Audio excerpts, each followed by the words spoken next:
ঢুকছে মনে হয় সালাম ভাই, একটু আলাইকুম। চেক করেন তো। আসসালামু আলাইকুম। হ্যালো। ফেসবুক। হ্যালো, আসসালামু আলাইকুম এভরিওয়ান। আমরা একটু হ্যালো। আমি শুনতে পাচ্ছি। আপনি শুনতে আসছে। পাচ্ছেন? গুড। হ্যাঁ, আমরা গ্রুপে লাইভে আছি। এখানে গুড। আচ্ছা, একটু বাইরে কেউ যদি থাকেন একটু কমেন্ট করে একটু আমাদের জানান যে শুনতে পাচ্ছেন কিনা, একটু তাহলে আমাদের জন্য বেটার হয় আর কি। তো হ্যালো এভরিওয়ান, আসসালামু আলাইকুম। আজকে আমাদের প্রথম জেবিএন টক, আমাদের ফার্স্ট জেবিএন টক। আমাদের আজকে দুইজন গেস্ট হিসেবে রয়েছেন। আমাদের খুবই পরিচিত মুখ মনন ভাই, 25 ব্যাচের, উনি ফিজিক্সে ছিলেন এবং বর্তমানে উনি সার্ভিটেকের ফাউন্ডার ডিরেক্টর হিসেবে আছেন। আর আমাদের আরেকজন পরিচিত মুখ রয়েছেন জাহাঙ্গীরনগরের রাজু ভাই, উনিও 25 ব্যাচের, উনি পরিসংখ্যান বিভাগের। উনি অনেকগুলো বিজনেসের সাথে জড়িত। বাংলা আল্লাহ, হেসেল ওনার লাস্ট বাহ, যে বিজনেস। তো ওনারা নিজেরাই ওনাদের পরিচয় দিবে। আর আমাদের সাথে আছেন বেলাল। আর বেলাল হচ্ছে 39 ব্যাচ আইবিএ, আর আমি সাগর হাসনাত, আমি আমি আইবিএ 35 ব্যাচ। আমরা দুজন হোস্ট হিসেবে আছি। আমরা হয়তো একটু পরেই বের হয়ে যাব ভাইদের সুযোগ দিয়ে আর কি, ইন্ট্রো করার পরে। তো আপনারা কেউ কি শুনতেছেন? আচ্ছা, একজন আসতে বলছে যে শুনতেছে। তো আমরা একটু ওয়েট এভরিথিং করি ইজ ভাই, ওকে। 2-3 মিনিট, তাহলে হচ্ছে সাজেদ, হ্যাঁ গুড। ওকে। সাজেদ কমেন্ট করছে, শুনতেছে। তো রাজু ভাই, আপনারা তাহলে শুনতে শুরু করেন হ্যাঁ, ভাইয়া। হ্যাঁ, শিওর। মনন ভাই শুরু করেন পরিচয় দিয়ে আজকে টপিকটা ওকে, দিয়ে। সাজিদুল ইসলাম। সাজিদ, ওকে দেখে মনে হলো আর কি। আচ্ছা। আসসালামু আলাইকুম।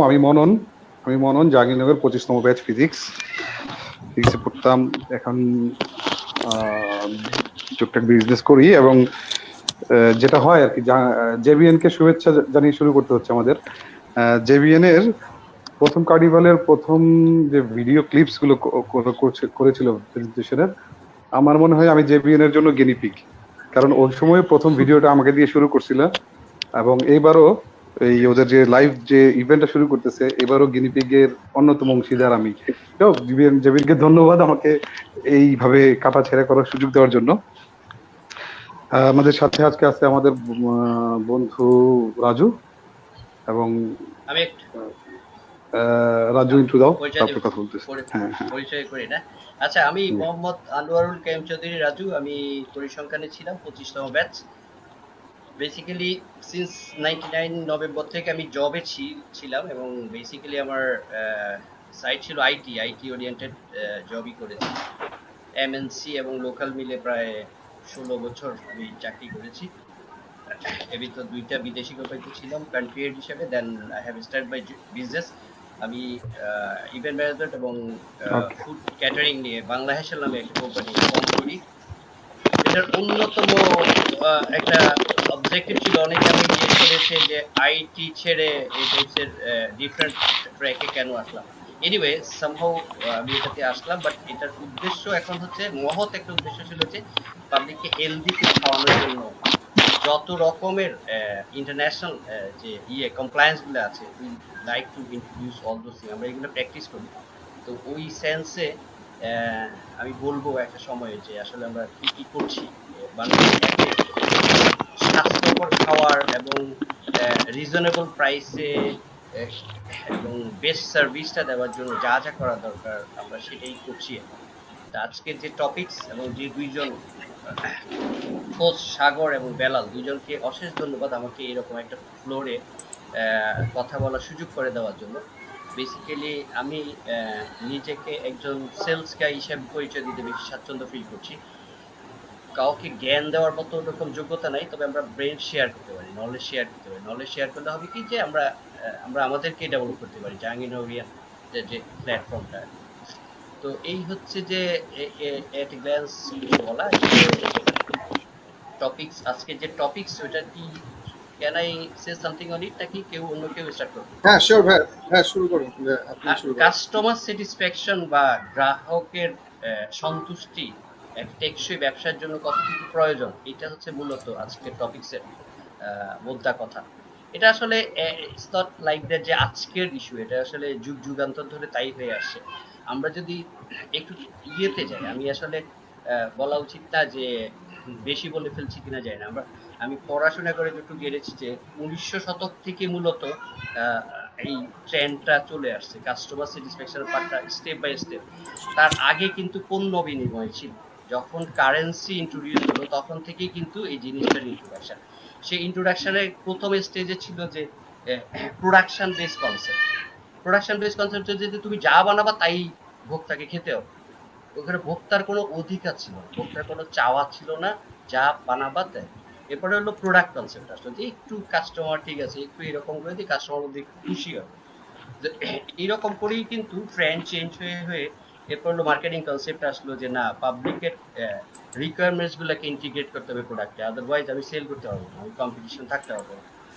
This is how it has happened. এবং ধীরে ধীরে এখন হয়ে গেছে কি কাস্টমার সেন্ট্রিক সমস্ত আয়োজন। আমরা কিছু না, কাস্টমার যা বলবে ওইটাই আসতে হবে, আদারওয়াইজ কেউ টিকে থাকতে পারবে না। সো ওইটার ক্ষেত্রে প্রোডাক্ট তো একটা মাত্র ইস্যু না, প্রোডাক্টের চাইতে বেশি হচ্ছে যে সার্ভিস অনেক বেশি ইম্পর্টেন্ট। সার্ভিস ছাড়া প্রোডাক্ট কিছুই না আসলে। এবং যেই কোম্পানির আপনার সাপোর্ট বলেন, ডেলিভারি বলেন, টাইমিং বলেন, অল দোজ থিং সব মিলেই কিন্তু এখন প্রোডাক্ট হয়ে গেছে। আগে সেই কনসেপ্টটা এখন আর নাই। তো মনন যদি এই বিষয়ে আমার সাথে কিছু যোগ করতে চাও প্লিজ। ওকে, আমি তো আসলে যে থিওরিতে চলি না, আমি আসলে প্র্যাকটিক্যালি চলাফেরা করি। তো আমি যে কারণে বলতেছিলাম আজকে আড্ডাটা হবে এরকম যে আড্ডা দিব, যদি বলি জাহাঙ্গীরনগরের মধ্যে আমরা হলাম 25তম ব্যাচ, সেই হিসেবে আর কি এখন 49-50 চলে আসবে সামনে। আমরা হলাম মধ্যবয়সী, হ্যাঁ বলা চলে মধ্যবয়সী ব্যবসায়ী। হ্যাঁ, তো বিভিন্ন একটু মধ্যবয়সী হতে যেটা হয়েছে আর কি, আমরা এই আমাদের থেকে 10 বছর ছোটদের অনেক কিছু ধরতে পারি না, তো ওদের কাছ থেকে কিছু জানতে চাই, এই উদ্দেশ্যে আসলে আসা। এবং আমাদের সিনিয়র যারা আছে তাদের কাছ থেকে তাদের এক্সপিরিয়েন্স গুলো নিতে চাই, এই উদ্দেশ্যে আসা। তো আজকের যে কথা রাজু বলতেছিল যে আর কি, আমরা যেটা বলতে চাচ্ছি কাস্টমারের কনফিডেন্স কিভাবে আদায় করা যায়। তো একদম আর কি বইয়ের ভাষায় কথা বলতে পারবো না, কারণ আমি আমার গত 15 বছরের এক্সপিরিয়েন্সে আমি যেসব ফেস করেছি, আমি যেভাবে থেকে থেকে থেকে থেকে শিখছি মনে হচ্ছে, ওই জিনিসগুলো কথা বলার চেষ্টা করব। তো সবার আগে যেটা দরকার, আমরা যেটা বলতে আর কি, আমরা ওই জজ বলতেছিল আসলে সেলসম্যান, আমরা সবাই সেলসম্যান এবং আমরা সবাই কিন্তু কাস্টমার হ্যান্ডেল করি প্রত্যেকটা ক্ষেত্রে। যেমন ওইভাবে দেখা যায়, যখন আমি ছাত্র তখন আমার ক্লাসমেট আমার কাস্টমার, আমার টিচার আমার কাস্টমার, কারণ তাদেরকে সামহাও আমি স্যাটিসফাই করার চেষ্টা করি যাতে আমি তাদের সাথে গুড র্যাপোর ডেভেলপ করতে পারি। তো এইটাকে মাথায় রেখে ওইটাই হিসাব করতে হবে সবার ক্ষেত্রে, যে প্রত্যেকটা মানুষ প্রত্যেকটা রিলেশন হলো কাস্টমার। এই জেবিএন এ আজকে কথা বলতে আসছি, নিঃসন্দেহে আমি হয়তো সাগরের কাছে ভালো আর কি, সাগর আমার ভালো কাস্টমার ছিল, বেলাল আমার ভালো কাস্টমার ছিল, ওরা আমাকে ফিল করছে যে মনন ভাই আসলে হয়তো কথা বলতে পারবে, আমাদের মতো করে কথা বলতে হবে। সো এটাও আমার কিন্তু একটা সেলস, আমি সেলস করেছি বলেই আজকে সেকেন্ড টাইম এখানে আসা হচ্ছে। একটা গল্প দিয়ে আর কি, ছোটখাটো একটা গল্প দিয়ে শুরু করি। আমরা বলি যে খুব ভালো সেলসম্যান হইতে হবে, খুব ভালো সেলসম্যান, ও খুব ভালোভাবে প্রেজেন্টেশন দেয়, ওর কমিউনিকেশন স্কিল খুব ভালো, ওর কাস্টমার হ্যান্ডলিং ভালো। আমার কাছে আসলে প্রত্যেকটা মানুষই সেলসম্যান, প্রত্যেকটা মানুষই তার যদি সে জানতে পারে যে তার লিমিটেশন কি, তার এক্সপার্টাইজ কি, তাহলে সে ভালো সেলসম্যান হতে পারবে। ছোট্ট একটা একটু সময় নিচ্ছে, হ্যাঁ সবার সাথে একটু ছোট্ট একটা গল্পের মতো করে বলি। সেলসের গল্প হয়তোবা যেহেতু অনেকেই আছে এখানে, তারা এই গল্পটা হয়তোবা শুনেছে আর কি অনেক অনেক পুরাণে, তারপর আমি আবার বলতেছি, জাস্ট ঘটনার প্রেক্ষিতে আসবে। এক লোক উপন্যাস বের করেছে, খুব ভালো রাইটার, তারপর সে চিন্তা করছে যেহেতু এখন দুনিয়াটা মার্কেটিং এর, সেলস ওরিয়েন্টেড লোকজন সবকিছুতে লাগায়, তাহলে আমি আমার বইয়ের জন্য কয়েকটা সেলস রিপ্রেজেন্টেটিভ নেই। তো সে 5 ইন্টারভিউ কল করছে এবং খুব বাঘা দেখে, ইন্টারভিউতে অনেক লোকজন আসছে, বাঘা দেখে সে 5টা ছেলেকে সিলেক্ট করছে তার বই বিক্রি করার জন্য। তো এই অবস্থায় একটা ছেলে ছিল আর কি, তার এই কথা বেজে যায়, তোতলা টাইপের, হ্যাঁ কথা ঠিক মতো বলতে পারে না। তো ইন্টারভিউ বোর্ডে যখন আসছে, সে কথা বলতে চাচ্ছে, কথা বলতেছে তুমি আসছো কেন, তুমি তো বই বিক্রি করবা কিভাবে, তোমাকে দিয়ে তো বই বিক্রি হবে না, তুমি তো কথাই বের হয় না মুখ দিয়ে, তুমি চলে যাও। তো সে সব 5 জনকে সিলেক্ট করার পরে তারপর সে রয়ে গেছে। তো রাইটার বলতেছে, ভাই তোমাকে বললাম চলে যেতে, তারপর তুমি যাচ্ছ না কেন? বলে, স্যার আপনি তো আসলে কি চান, ভালো প্রেজেন্টেশন চান, ভালো চেহারা চান, না আপনার বই বিক্রি করতে চান? তো বলতেছে যে বই বিক্রি করতে চাই। কারণ স্যার আপনার কতগুলো বই বিক্রি করতে হবে আমাকে বলে, আমি বিক্রি করে দিব। তো ইসের ওই কনফিডেন্স দেখে রাইটার মনে করছে ঠিক আছে ওকে নিয়ে নিই 6 নম্বর। তো 5 জনকে 50টা করে বই দেওয়া হলো এবং ওকেও 50টা বই দিল। বই দেওয়ার পরে ওরা চলে গেল। 15 দিন পরে বই বিক্রি রিপোর্ট নেওয়ার জন্য কল করছে, রিপোর্টে আসছে তারা। এক একজনই জিজ্ঞেস করতেছে তুমি কয়টা বিক্রি করলা, তুমি কয়টা বিক্রি করলা। তো সবচেয়ে ভালো যে তার দৃষ্টিতে যে ভালো সেলসম্যান ছিল সে বিক্রি করছে ধরেন 10টা, আরেকজনে 7টা, আরেকজনে 8টা। তো ওই যে যে লোকটা তোতলা আর কি, যার কথা বেজে যায়, তাকে জিজ্ঞেস করে, এই তাহলে তোমরা তো ভালো মার্কেটিং কেউ করতে পারলা না, সেলস তো ভালো না তোমাদের, এই ও কয়টা বিক্রি করছে, এই তুমি কয়টা বিক্রি করছো? বলতেছে আমি সব কয়টা বিক্রি করছি। সে যে আর কি যার কনফিডেন্স ছিল সে বই বিক্রি করতে হবে, সে আসলে সবগুলো বই বিক্রি করছে। তো বলছে Exactly. কিভাবে বিক্রি করছো? হ্যাঁ রাজু, না, that's the কিছু point. বললি? Yes, না হ্যাঁ, না ঠিকই ও আছে। বলছে কিভাবে বিক্রি করছো? ও বলতেছে আমি প্রত্যেকটা বাসায় বাসায় গেছি, ওকে জিজ্ঞেস করছে তুমি সাকসেস স্টোরিটা শেয়ার করো বিটিকে, যাতে ওরা পরবর্তীতে এই করতে পারে। তো বলছে আমি প্রত্যেকটা বাসায় বাসায় গেছি, দরজা নক করছি, দরজা খুললে সালাম দিছি, সালাম দিয়া বইটা দেখাইছি, উনি হাতে নিয়ে দেখছে, দেখার পরে আমি বলছি কিনবেন না পয়রা শুনামু। ভয়ের চোটে কিনা ফেলছে নাকি? ব্যাপারটা হলো যে ও জানে যে ওর এগুলো ব্যাপারটা এরকম যে আমার তোতলাই ওর যায়, আমি এখন strength ওদের কাছে না, কি করবো। তো না, কাস্টমার চিন্তা করছে যে ভাই আমি এই বিপদ থেকে বাঁচি, আমি করি। যাও একটু মজা করলাম। এটা হলো যে আমার যা জানি, আমার যা লিমিটেশন আমি জানবো, আমার যা এক্সপার্টাইজ আমি জানবো, সেটা হলো মূল হিসাব একজন সেলসম্যানের জন্য আমার দৃষ্টিতে। আর আজকের যে টপিকস, আমার মূলত যে আসলে যেহেতু কাস্টমারের কনফিডেন্সের কথা বলা হচ্ছে, আলটিমেটলি আমরা সেলস নিয়েই কথা বলবো মনে হচ্ছে ঘুরে ফিরে। কি বলিস? অ্যাবসলিউটলি কাস্টমার মানে সেন্ট্রিকই তো সবকিছু এখনকার এই হ্যাঁ হ্যাঁ, যুগে। যাই হোক, এই যে টেলিকম বলো, ইয়ে বলো, যত প্যাকেজ ছাড়তেছে সব হলো কাস্টমার ওরিয়েন্টেড। তো মরণ যেটা বলছিস যে যেটা ওই লোকটার উইক পয়েন্টটাকে সে কিন্তু স্ট্রেংথ বানাইছে, যে ইউটিলাইজ করেছে। হ্যাঁ, এটা কিন্তু তার উইক পয়েন্ট ছিল, সে ওটাকে স্ট্রেংথে কনভার্ট করছে। আমি তো সেটাই বলবো আমি যে আমার লিমিটেশন হ্যাঁ এক্স্যাক্টলি, ইয়েস, লিমিট মানে এটা খুব ইন্টারেস্টিং। আরেকটা হলো কি, এখনকার যুগে সেলস এর মূল ইস্যু হলো কি, আমি যেটা দেখছি আমার আমার কোম্পানিতে আলহামদুলিল্লাহ ছোট, তারপরও প্রায় 28-29 জন স্টাফ আছে। তো এর ভিতর সেলসে যারা আছে, আমি দেখলাম যে প্রোডাক্ট নলেজ যার কম, ওরই সেলস পারফরমেন্স খারাপ। এখন এর মানে হলো যে তুমি তোমার প্রোডাক্টটা as much as you have to know your product, এটা এই ব্যাপারে কোনো কম্প্রোমাইজের জায়গা নেই। এটা উইক পয়েন্ট হোক আর স্ট্রেংথ হোক, যেটাই হোক, মানে 360 ডিগ্রি অ্যাঙ্গেলে প্রোডাক্টের নলেজটা দিতে হবে। আরেকটা যেটা হয় যে পাশাপাশি কম্পিউটার প্রোডাক্ট আইডিয়াটা খুব জরুরি। এটা আমার পার্সোনাল এক্সপিরিয়েন্স একটা বলি। আমি যখন সফটওয়্যার কোম্পানিতে জব করতাম ভেরি আর্লি স্টেজে, 2001-2 ওই সময়, তো আমাদের একটা আইটি ইন্ডাস্ট্রির জন্য একটা সফটওয়্যার ছিল, computer source, global, smart technology, যারা বড় বড় যারাই ছিল সবাই এই সফটওয়্যারটা বিক্রি করতো। এবং ফরচুনেটলি আমি সেই ব্যক্তি যে এই প্রোডাক্টটা সেল করেছিলাম। ওই সময় সফটওয়্যার বিক্রি করা আসলে ভয়ঙ্কর কঠিন কাজ ছিল, কারণ মানুষ পকেটের পয়সা দিয়ে লক্ষ লক্ষ টাকা খরচ করে সফটওয়্যার কিনবে, you can not even imagine. তো এখন তখন পিএইচডি ছিল, কুইকবুক প্রো ছিল, ইন্ডিয়ান ট্যালি ছিল, বড় বড় কোম্পানি সফটওয়্যার কিন্তু পাবলিক ইউজ করতে অভ্যস্ত ছিল। এখন আমি আমার প্রোডাক্ট সম্পর্কে এত ভালো পরিমাণ নলেজ দিছি, তারপরও দেখা যাচ্ছিল যে সাকসেস পাচ্ছিলাম না। তা আমি শুধু আমার প্রোডাক্টের নলেজ দিয়ে যখন পাচ্ছিলাম, দেন আই ওয়াজ থিঙ্কিং যে আসলে আমার ল্যাকিংসটা কোথায়।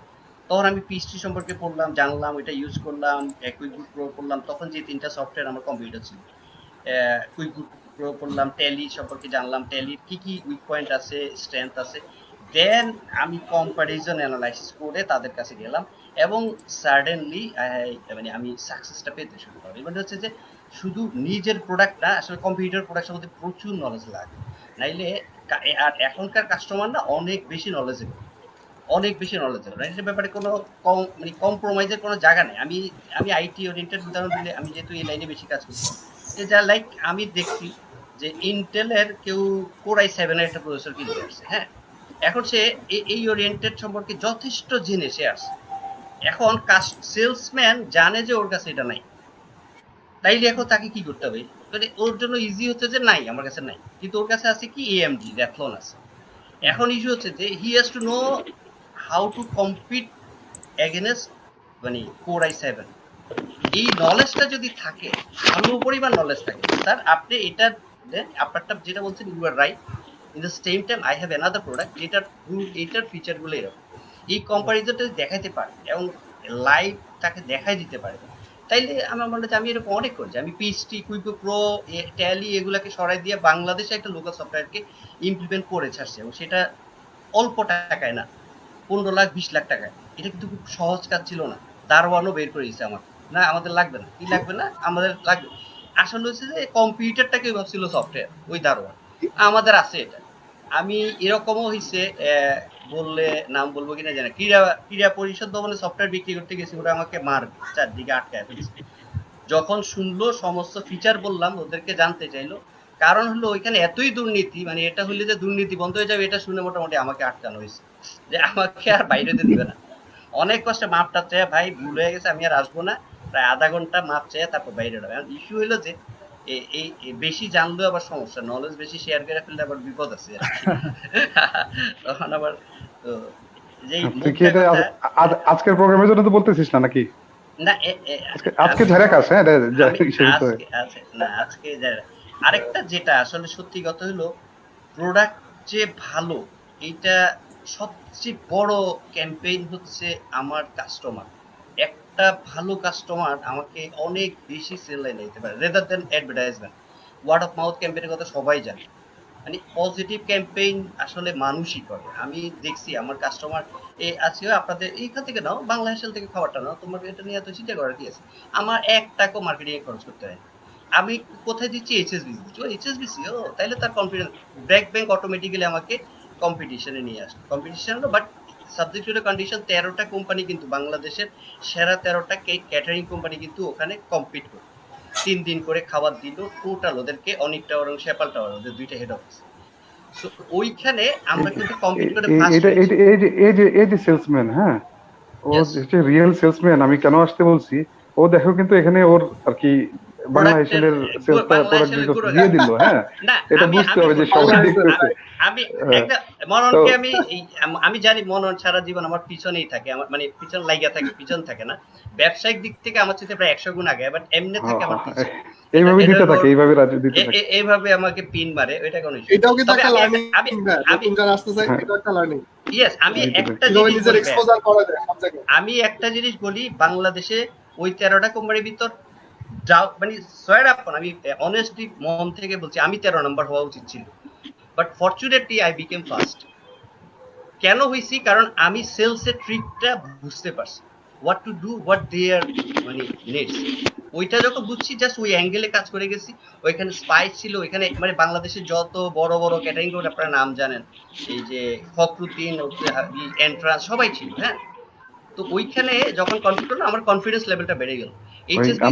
আমরা জেনারেলাইজড কথা বলি রাজু, হ্যাঁ, আমি এটা বলছি, শিওর শিওর, হ্যাঁ হ্যাঁ, খুবই, আমি তো খুবই ইন্সপায়ারিং স্টোরি। আর হচ্ছে মানে স্টার্টিংটা খুব ভালো হয়েছে আমাদের।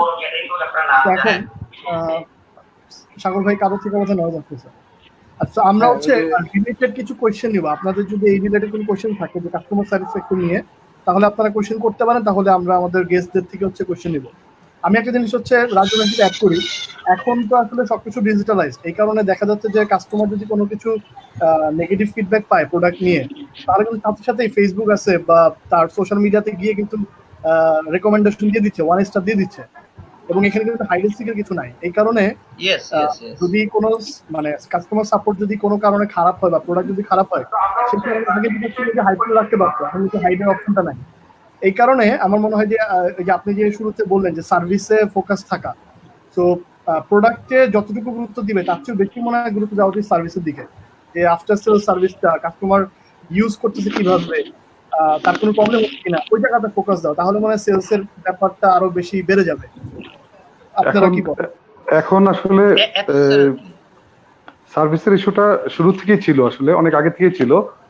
এখন আরো এটা আসলে সবচেয়ে ভালো চলে আসছে সামনে। এবং Transparent হয়ে গেছে। আমি একটু ঢোল পিটাই, সেটা হলো এই আমার যে কোম্পানিটার বয়স প্রায় 10 বছর হবে আগামী বছর, সার্ভিটেকের।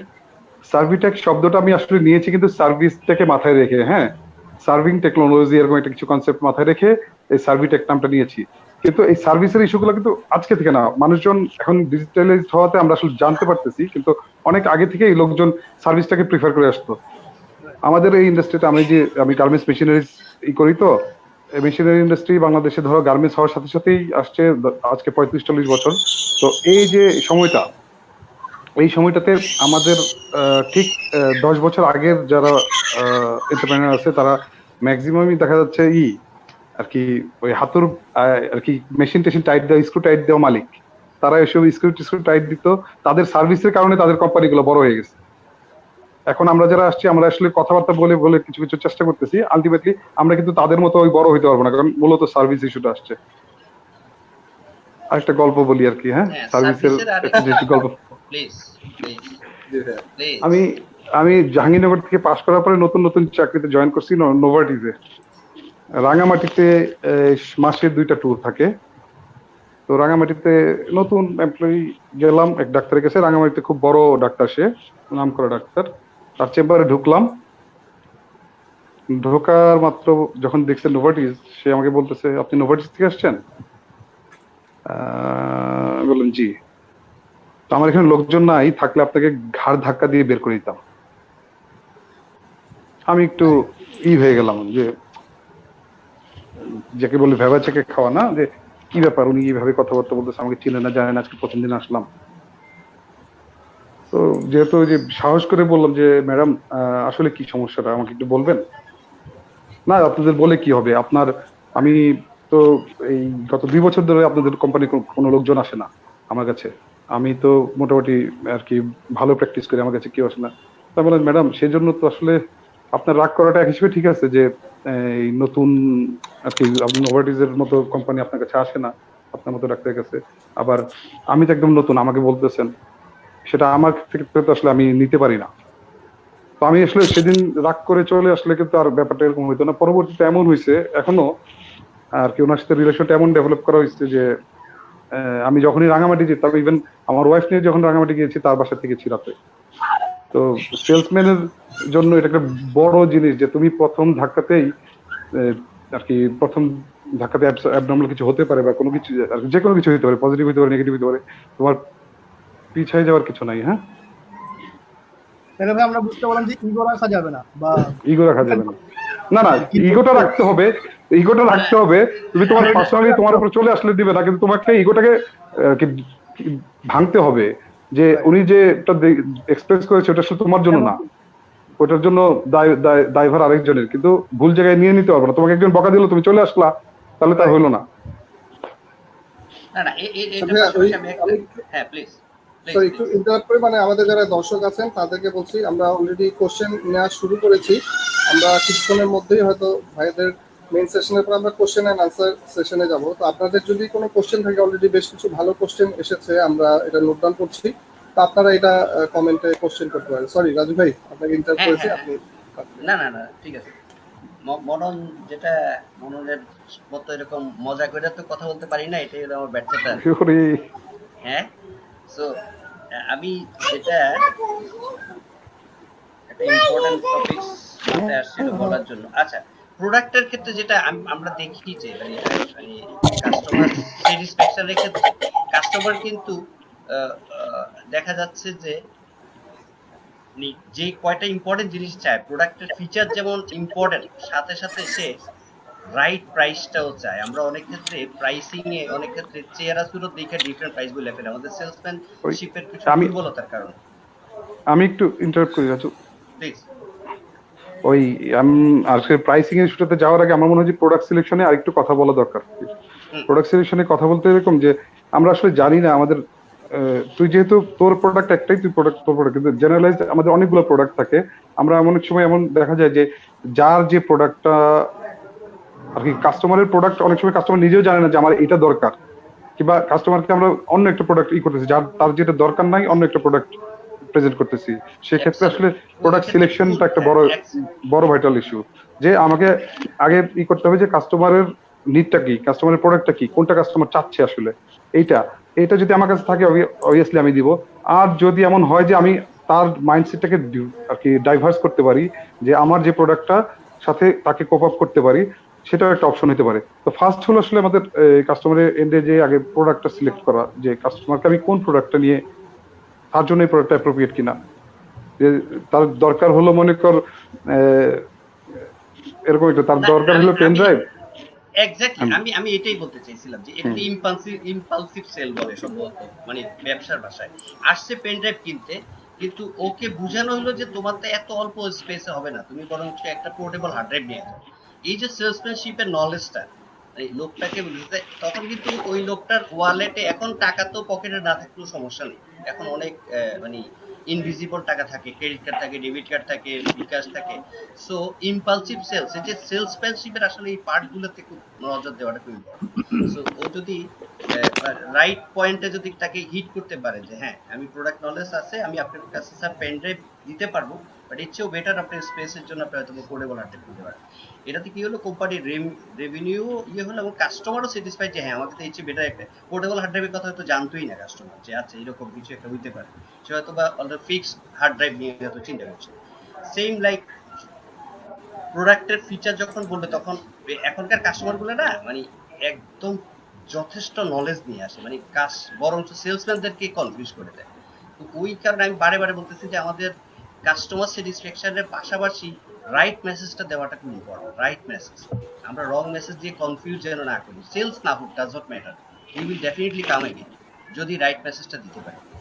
হ্যাঁ প্লিজ, আমার মনে হয় বেলাল কিছু অ্যাড করতে চাচ্ছ। আমি বলতে চাচ্ছিলাম যে আমি অ্যাড করতে চাচ্ছিলাম একটা জিনিস, যে এরকম অনেক সময় হয় যে একটা প্রোডাক্ট নিতে আসছে কিন্তু কাস্টমারকে কোনো মাত্রায় বুঝায় অন্য একটা প্রোডাক্ট ধরায় দেওয়া হয়েছে।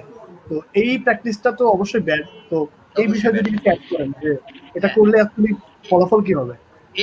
এইটা একটা ভয়ঙ্কর, মানে এটা আসলে কি একটা কাস্টমারকে ওই যে রিটেইন করার থেকে দূরে সরাই দিলাম।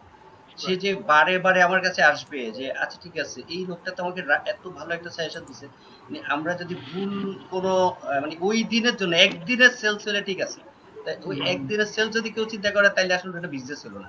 আরেকটা আমার পার্সোনাল কথা, আমার মনে হয় না এটা নেগেটিভ সেন্সে কেউ নিবে কিনা, যে উইদিন দ্য কমিউনিটি বেস চিন্তা করে কেউ বিজনেস সেন্স মানে কাজ করা উচিত না। আসলে product should be generalize for everyone. সে হইতে পারে ঢাকা সিটি, সে হইতে পারে মানে নর্মাল যে করলো, আমার প্রোডাক্ট সবার জন্যই আসলে সমান সমহারে ইউটিলিটি দিবে এরকম একটা প্রোডাক্ট, মানে কাস্টমার প্রত্যেকটাই আমার ইকুয়ালি ইম্পর্টেন্ট কাস্টমার। আমার জাবিয়ানদের একটা ইয়ে থাকবে, সেটা তো এটা আমি ডিফার করি রাজু। যে কোনো প্রোডাক্ট আসলে প্রোডাক্ট যে বলতে যে আর কি ক্লাস্টার ধরে প্রোডাক্ট হবে না, প্রোডাক্ট আসলে ক্লাস্টার ধরে হতে পারে, হওয়াই উচিত এরকম। তুই হ্যাঁ তোর কাস্টমার গ্রুপ আর কি এফএমসিজি প্রোডাক্ট যেরকম এগুলোর জন্য তুই কাস্টমার গ্রুপ আলাদা আলাদা করাটা না চেতে পারিস, কিন্তু একটা লোক সব জায়গাতে আর কি এটাকে কি বলে বাজারে প্রোডাক্ট নিয়ে ঘোরার মতো ব্যাপার না আর কি। হ্যাঁ এই অবশ্যই তার অনুযায়ী সে ক্লাস্টার ধরে ধরে টার্গেটিং করতে পারে, এরকম ছোট ছোট ক্লাস্টার ধরে। হ্যাঁ তুই যেটা এটাই শুনে আজকে কথা বলতে চাচ্ছি না জাহাঙ্গীরনগরে, আমি কোনো আচ্ছা আমরা ওই পয়েন্টে না, আমি বেলালের যে পয়েন্টটা বলতেছিল বেলাল মানে আসলে একটু বইয়ের ভাষা চলে আসে, মানে পড়াশোনা এমবিএ তে ছোটখাটো কয়েকটা শব্দ পড়ছি, তোমরাও জানো এগুলা, যে নেগেটিভ ক্যাম্পেইন। যেমন আমি আমার হ্যাশট্যাগ কি করছি, if you are satisfied tell others, if not tell us. তুমি যদি সুখী হও তো আমারে সবাইকে বলো ভাই ভাই এদের খাবার ভালো, যদি খারাপ হয় আমারে বলো, আমার বদনাম করো না। তাহলে আমি চেষ্টা করি যে আমাকে রেকটিফাই করতে পারি কি, যদি না পারি দেন টেল ইট টু আদার্স, যে ফালতু একটা কোম্পানি এদের খাবার খায়ও না। এখন আমার কথা হচ্ছে যে আমি কাস্টমারকে ওই কনফিডেন্সটা দেওয়া উচিত যে I tried my level best in terms of product, in terms of service, in terms of timing, in terms of everything. তারপরও আমি আপনাকে হ্যাপি করতে পারি নাই, তারপরও আমি আমার সর্বোচ্চ চেষ্টাটা দিছি কিনা। যদি আমার ভিতর ঘাটতি থাকে তখন সেটা ডিফারেন্ট ইস্যু, কিন্তু দেওয়ার পরেও যদি কিছুটা ঘাটতি থাকে, এটা কাস্টমার কিছু বুঝে। কাস্টমার এখন অনেক বেশি কিন এবং অনেক বেশি স্মার্ট। আমরা আসলে কি অ্যাঙ্গেলে ওদেরকে ট্রিট করতেছি। হ্যাঁ তো এই আর এখানে একটা কথা আছে এখন আসলে তাহলে যে আমরা আমাদের আমা- আমাদেরকে যারা শিখিয়েছিলেন তারা একটা জিনিস শিখিয়েছিলেন, যে কোনো ডিল তুমি কনফার্ম করো, either confirm or make him confused. তুমি যখন দেখতেছো তোমার ডিলটা কনফার্ম হচ্ছে না, তুমি নেগেটিভ মার্কেটিং করবে না, কিন্তু তাকে কনফিউজ করে দাও যাতে সে আবার চিন্তা করে যে কি হলো আবার শুরু থেকে শুরু করে আর কি। আমি আমি না আমি কি একটু অন্য অ্যাঙ্গেল এটা বুঝিয়ে বলবো। আমার এই একটা সেলস কমপ্লিট করার জন্য আসলে শুধু ওই যে প্রোডাক্টটা বিক্রি তো এক পার্ট না।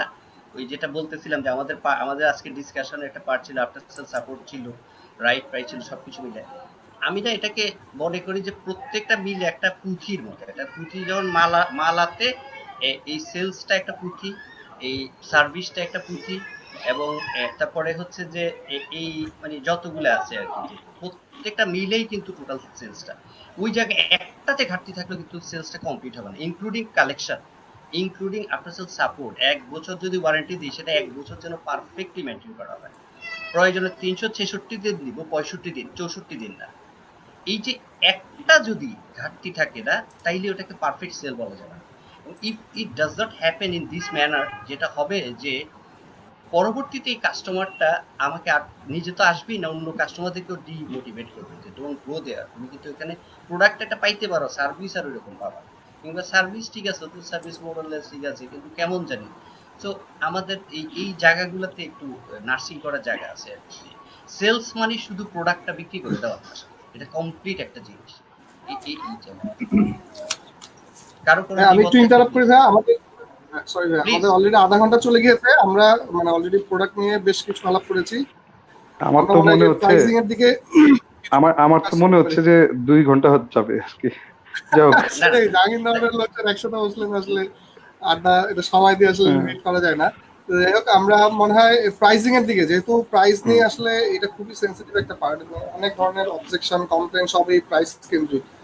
ইভেন আমাদের জাহাঙ্গীরনগর জেডিএন এর যদি আমরা ইদানিংকার কিছু পোস্ট লক্ষ্য করি বা কমপ্লেন গুলো লক্ষ্য করি, এটা কিন্তু প্রাইস নিয়ে। সো এই প্রাইসটা আসলে বা নতুন যারা আসতেছে আসলে তাদের কেমন ফোকাস হওয়া উচিত, যে খুব বেশি প্রাইস সেট করা, আবার একেবারে এত কম প্রাইস করে যে একদম নিজে সার্ভাইভ করার একটা মানে করতে পারতেছে না। তো এইটার মাঝামাঝি কি বলবেন ভাই? আপনারা খুবই অভিজ্ঞ বিজনেসম্যান, অনেকদিন না ধরে বিজনেস করছেন, বিশেষ করে নতুনদের জন্য প্রাইসিংটা খুবই সেন্সিটিভ একটা ইস্যু। আমরা ইদানিং খুবই লক্ষ্য করছি, এবং এটা অল টাইম একটা প্রাইম কনসার্ন আসলে গ্রাহকের, যে প্রাইসিংটা মানে একটা রাইট প্রাইস করা। আপনি যে প্রোডাক্ট অফার করতেছেন এইটার একটা রাইট প্রাইস, আসলে কমও না বেশিও না। হ্যাঁ, এই সাগর ব্যাপারে যদি একদম কিছু বলেন। সাগর একদম জায়গা মতো হিট করেছো। মানে প্রাইসিং এর ক্ষেত্রে হয় কি, আসলে সিম্পল বিষয়টা হচ্ছে যে মার্কেট ডিসাইড করবে আসলে প্রাইসটা কি হবে। ইয়েস, আমি বলতে চাচ্ছি যে এটার দাম 100 টাকা, কিন্তু মার্কেটে তখন ওই প্রোডাক্টটা চলতেছে 50 টাকা। This deal will never happen, কারণ এত বড় গ্যাপে ব্যবসা হবে না। এর মানে হচ্ছে এই যে এরপরে বাকি হয়তো বা গ্যাপ হচ্ছে 20 টাকা, এর হচ্ছে বাকি 20 টাকা আমি কি দিয়ে গ্যাপটা পূরণ করবো?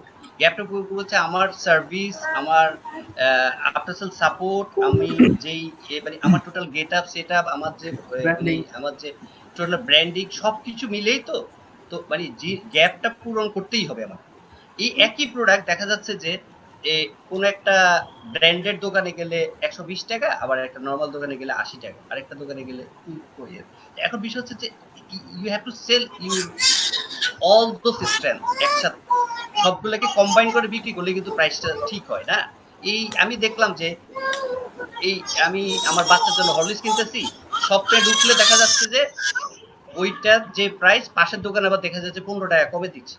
তাহলে যে পাশের দোকান থেকে আমি কেন 15 টাকা কমে কিনবো না? কিন্তু স্বপ্ন যে এনভায়রনমেন্টটা ক্রিয়েট করছে, তো ওইটার কারণে হয়তো বা ঠিক আছে, আমি একটা এসি জায়গায় একটা সুন্দর এনভায়রনমেন্টে খুব এডুকেটেড একটা পরিবেশে কিনতেছি, okay I can give that 15 টাকা মুভ, নো প্রবলেম। ইস্যু হচ্ছে এইরকম। বাট প্রাইস আসলে মার্কেট সেট করবে, আমি এটা বিশ্বাস করি। মানে তুমি আন্দাজে একটা প্রাইস বলে দিলে আর এটা খেয়ে ফেলবে, না খেলে তুমি মানে তুমি হতাশ হয়ে সরে যাবা, এটা এটা এটা তোমার তোমার যে ওই ব্যক্তির ব্যর্থতা। যে আমি মনে করি যে ব্যবসায়ী, যে সে রাইট প্রাইসটা বুঝে নেয় মার্কেটটা। লাইক আমি যদি আজকের আর এখনকার যে প্রোডাক্টের, এখনকার যে করোনা ওরিয়েন্টেড যে আমাদের প্রোডাক্ট বলি, যে KN95 বা N95 হোয়াট এভার, যে কোনো একটা প্রোডাক্ট, এই যে মাস্কের যে প্রাইসিং, দেখো যে কোন মাস্কটা ভালো, কোন মাস্কটা আসলে ফিচার কি, কোন মাস্কের প্রাইস কি হচ্ছে, শুধু সার্জিক্যাল মাস্ক আছে ওদের 50 রকমের, মানুষ কনফিউজ, টোটালি কনফিউজ। এমন কোনো বেঞ্চমার্ক নাই। যে প্রোডাক্টটা ছিল 1 টাকা 20 পয়সা, যেই সার্জিক্যাল মাস্কটা চায়না থেকে আসলো, ওইটা 30 টাকা 35 টাকা 40 টাকা 20 টাকা 18 টাকা 16 টাকা। যে এখন হচ্ছে কি ভাই মাপ চাই, আমার প্রোডাক্টটা নেন ভাই, আমি আর পারতেছি না। মানে এই যে মাপ চাওয়ার জায়গায় চলে গেছে, এটা কিন্তু কারণ হচ্ছে কি অ্যাবনর্মাল একটা টাইমের কারণে হয়েছে। ও রং প্রাইসে কিনছিল, এখন রং প্রাইসে বেচতে পারছে, রাইট প্রাইসে বেচতে পারতেছে না। এখন তোমাকে শিখবে, তোমাকে লস করতেই হবে। So price, market will decide what should be the actual price. ওই যে 20 টাকা 25 টাকা মাছটা আমরা কিনছি, ওটা এখন 12 টাকা চলে আসছে। কিছু করার নেই, কয়েকদিন আগামী সপ্তাহে তো এটা 8 টাকা। না এখানে এখানে আসলে আর কি কস্ট দুইটা হিসাব আছে রাজু। একটা হলো যে তুমি কত দিয়ে কিনছো, কি প্রাইসে কিনছো, হ্যাঁ, কেনার পরে আসলে তুমি যে তোমার ওভারঅল সবকিছু কস্টিং অ্যাড করে নিয়ে তুমি কতটুকু প্রফিট করবা, সেটা একটা বড় ইস্যু। আর তুমি মার্কেটের কম্পিটিটিভ প্রাইস দিবা, সেটা ঠিক আছে, কিন্তু অনেক হয় না আমাদের ইমেজটাই অনেক সময় এরকম যে এই এটার দাম একটু কম, এই এটা ভালো না, এই এটার দাম একটু বেশি, এটা তো নিশ্চয়ই কোয়ালিটি প্রোডাক্ট। তো ওই তুমি ভালো জিনিস ভালো দামে বিক্রি করো, এটা কিন্তু খুব ভালো কনসেপ্ট। তুমি ভালো জিনিস একটু আর কি ভালো জিনিস ভালো দামে বিক্রি করলে যেটা হবে, লং টার্মে তোমার আসবে।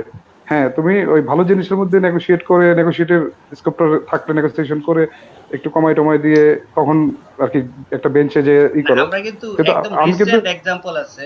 না রিসেন্ট এই এটা ভালো দিয়ে তোমার প্রাইসে মাস্ক একটা আর কি ভাস্ট ইস্যু। মাস্কের কোনো না না, আমি মাছ বাবা বলতেছি না। ভাই ব্রাদার না, এরকম কিছু নাই।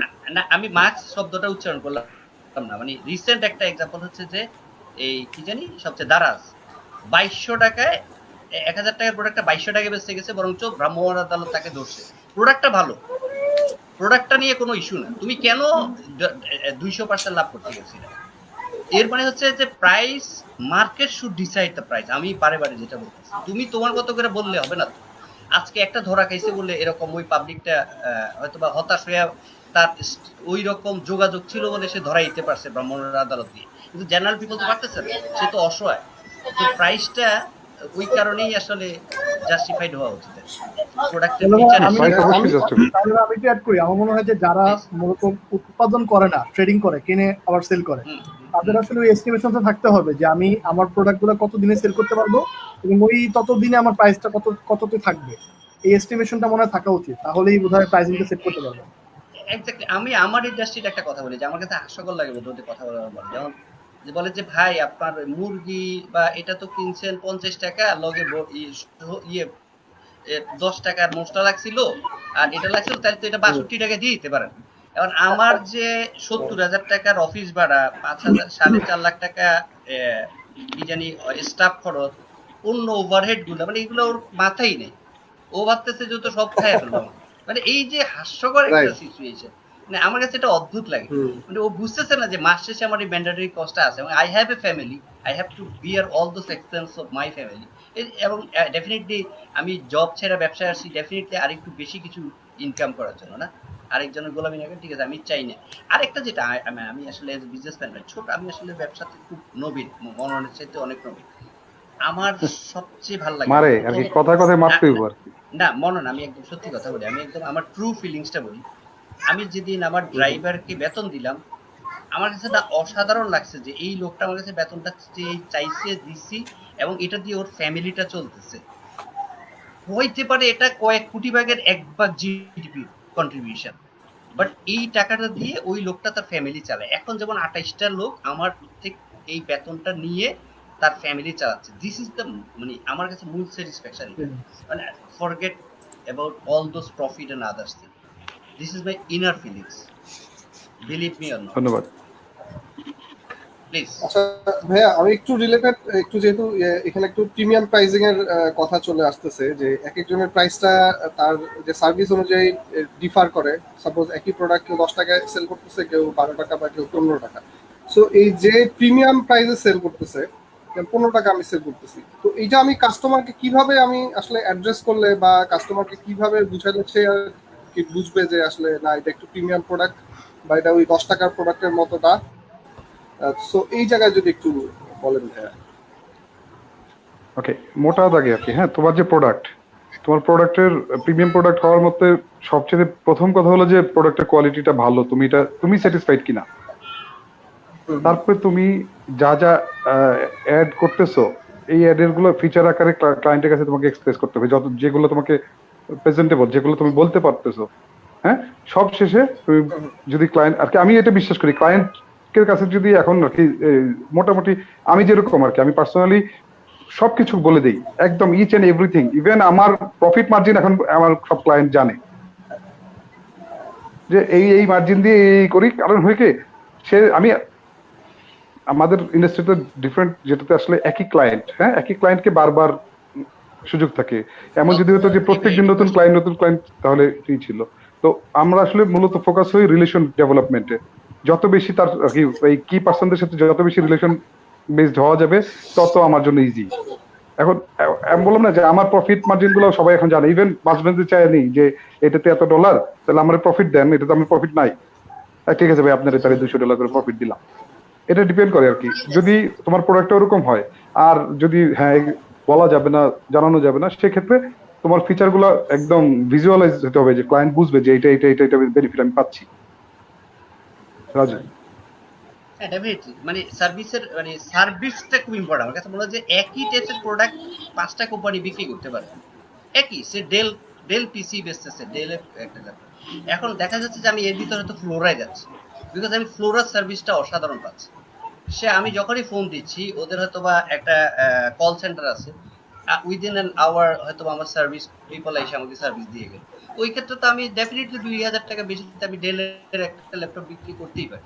তো কাস্টমার জানে যে আমার এই হেডেকটা আমি নিতে চাই না, আমি তোমার এখানে আসতে পারবো না, আমি ইয়ে করতে পারবো না, আমাকে দিতে পারবা, ওকে ফাইন। এটা 10 জন সেলসম্যানের ভিতর এক কোম্পানির ভিতর হয়তো একজন দিতে পারছে, সে কে? ফ্লোরা। তো ডেফিনেটলি ফ্লোরার থেকে সে মালটা কিনে নিবে। ফ্লোরা কিন্তু ওই প্রিমিয়ামটা যোগ করতেই পারে, বিকজ সেটার জন্য সে কিছু ইনভেস্ট করছে, সে একটা কল সেন্টার সেট আপ করছে, সে একটা সার্ভিস টিম আলাদা রাখছে, যাতে উইদিন 2 আওয়ার্স ও 3 আওয়ার্স ওই কাস্টমারটাকে রিচ করা যেতে পারে। সো এই প্রিমিয়ামটা নেওয়া কিন্তু ডিপেন্ডস করতেছে যে তোমার আমাদের আমি কি দিচ্ছি আসলে প্রোডাক্টের পাশাপাশি। সাগর একটু দেখবা কিনা, এটা বোধহয় আমরা লাইভে বোধহয় কিছু ডিস্টার্ব হয়েছে কিনা, দেখা যাচ্ছে না আর কি। ঠিক আছে, কমেন্ট করবেন? ওখানে কোনো কমেন্ট নাই তো, দেখি কমেন্ট পাচ্ছি না। কমেন্ট আসতেছে ভাই, আচ্ছা ভাই একটা কমেন্ট আসছে লাস্ট। আমি যদি কমেন্ট 1 মিনিট আগে একটু কমেন্ট করেন তো দেখছেন। হ্যালো সাগর, বেলালকে কিছু বলতে দাও। আমি আজকে কোশ্চেন করতেছি আর কি, কোশ্চেন হিসাবে বেসিক্যালি আমি এখানে একটা কোশ্চেন অ্যাড করি। আরেকটা আছে, প্লিজ ডিসকাস। রাজু ভাই ফ্লোরার যে এক্সাম্পলটা দিলেন, ফ্লোরা তো ধরেন এস্টাবলিশ, সবাই জানে যে এটা একটা ব্র্যান্ড, এন্ড হচ্ছে ও প্রিমিয়াম প্রাইস চার্জ করতেছে। তো যারা নতুন, ধরেন সে এখনো তারটা ওভাবে ব্র্যান্ড হিসেবে এস্টাবলিশ করতে পারে নাই, তো সে কিভাবে এক্সপ্লেন করবে কাস্টমারকে যে তার প্রাইসটা যে বেশি, সে কিভাবে কাস্টমারকে এক্সপ্লেন করবে? অনেক সময় দেখা যায় যে সুযোগটাও থাকতেছে না, যে তারটা যে প্রিমিয়াম প্রোডাক্ট এটা বলা এক্সপ্লেন করার চান্স থাকতেছে না। তো এটা কিভাবে? সাপোজ ভাই যে আম বিক্রি করবে, জেবিএন এ আম বিক্রি করবে, সাপোজ তার 120 টাকা কেজি বিক্রি করবে, নতুন একজন ক্লায়েন্ট। সো এটা সে কিভাবে আর কি কাস্টমারকে স্যাটিসফাই করবে? এখন আচ্ছা ভালো কথা বলছো।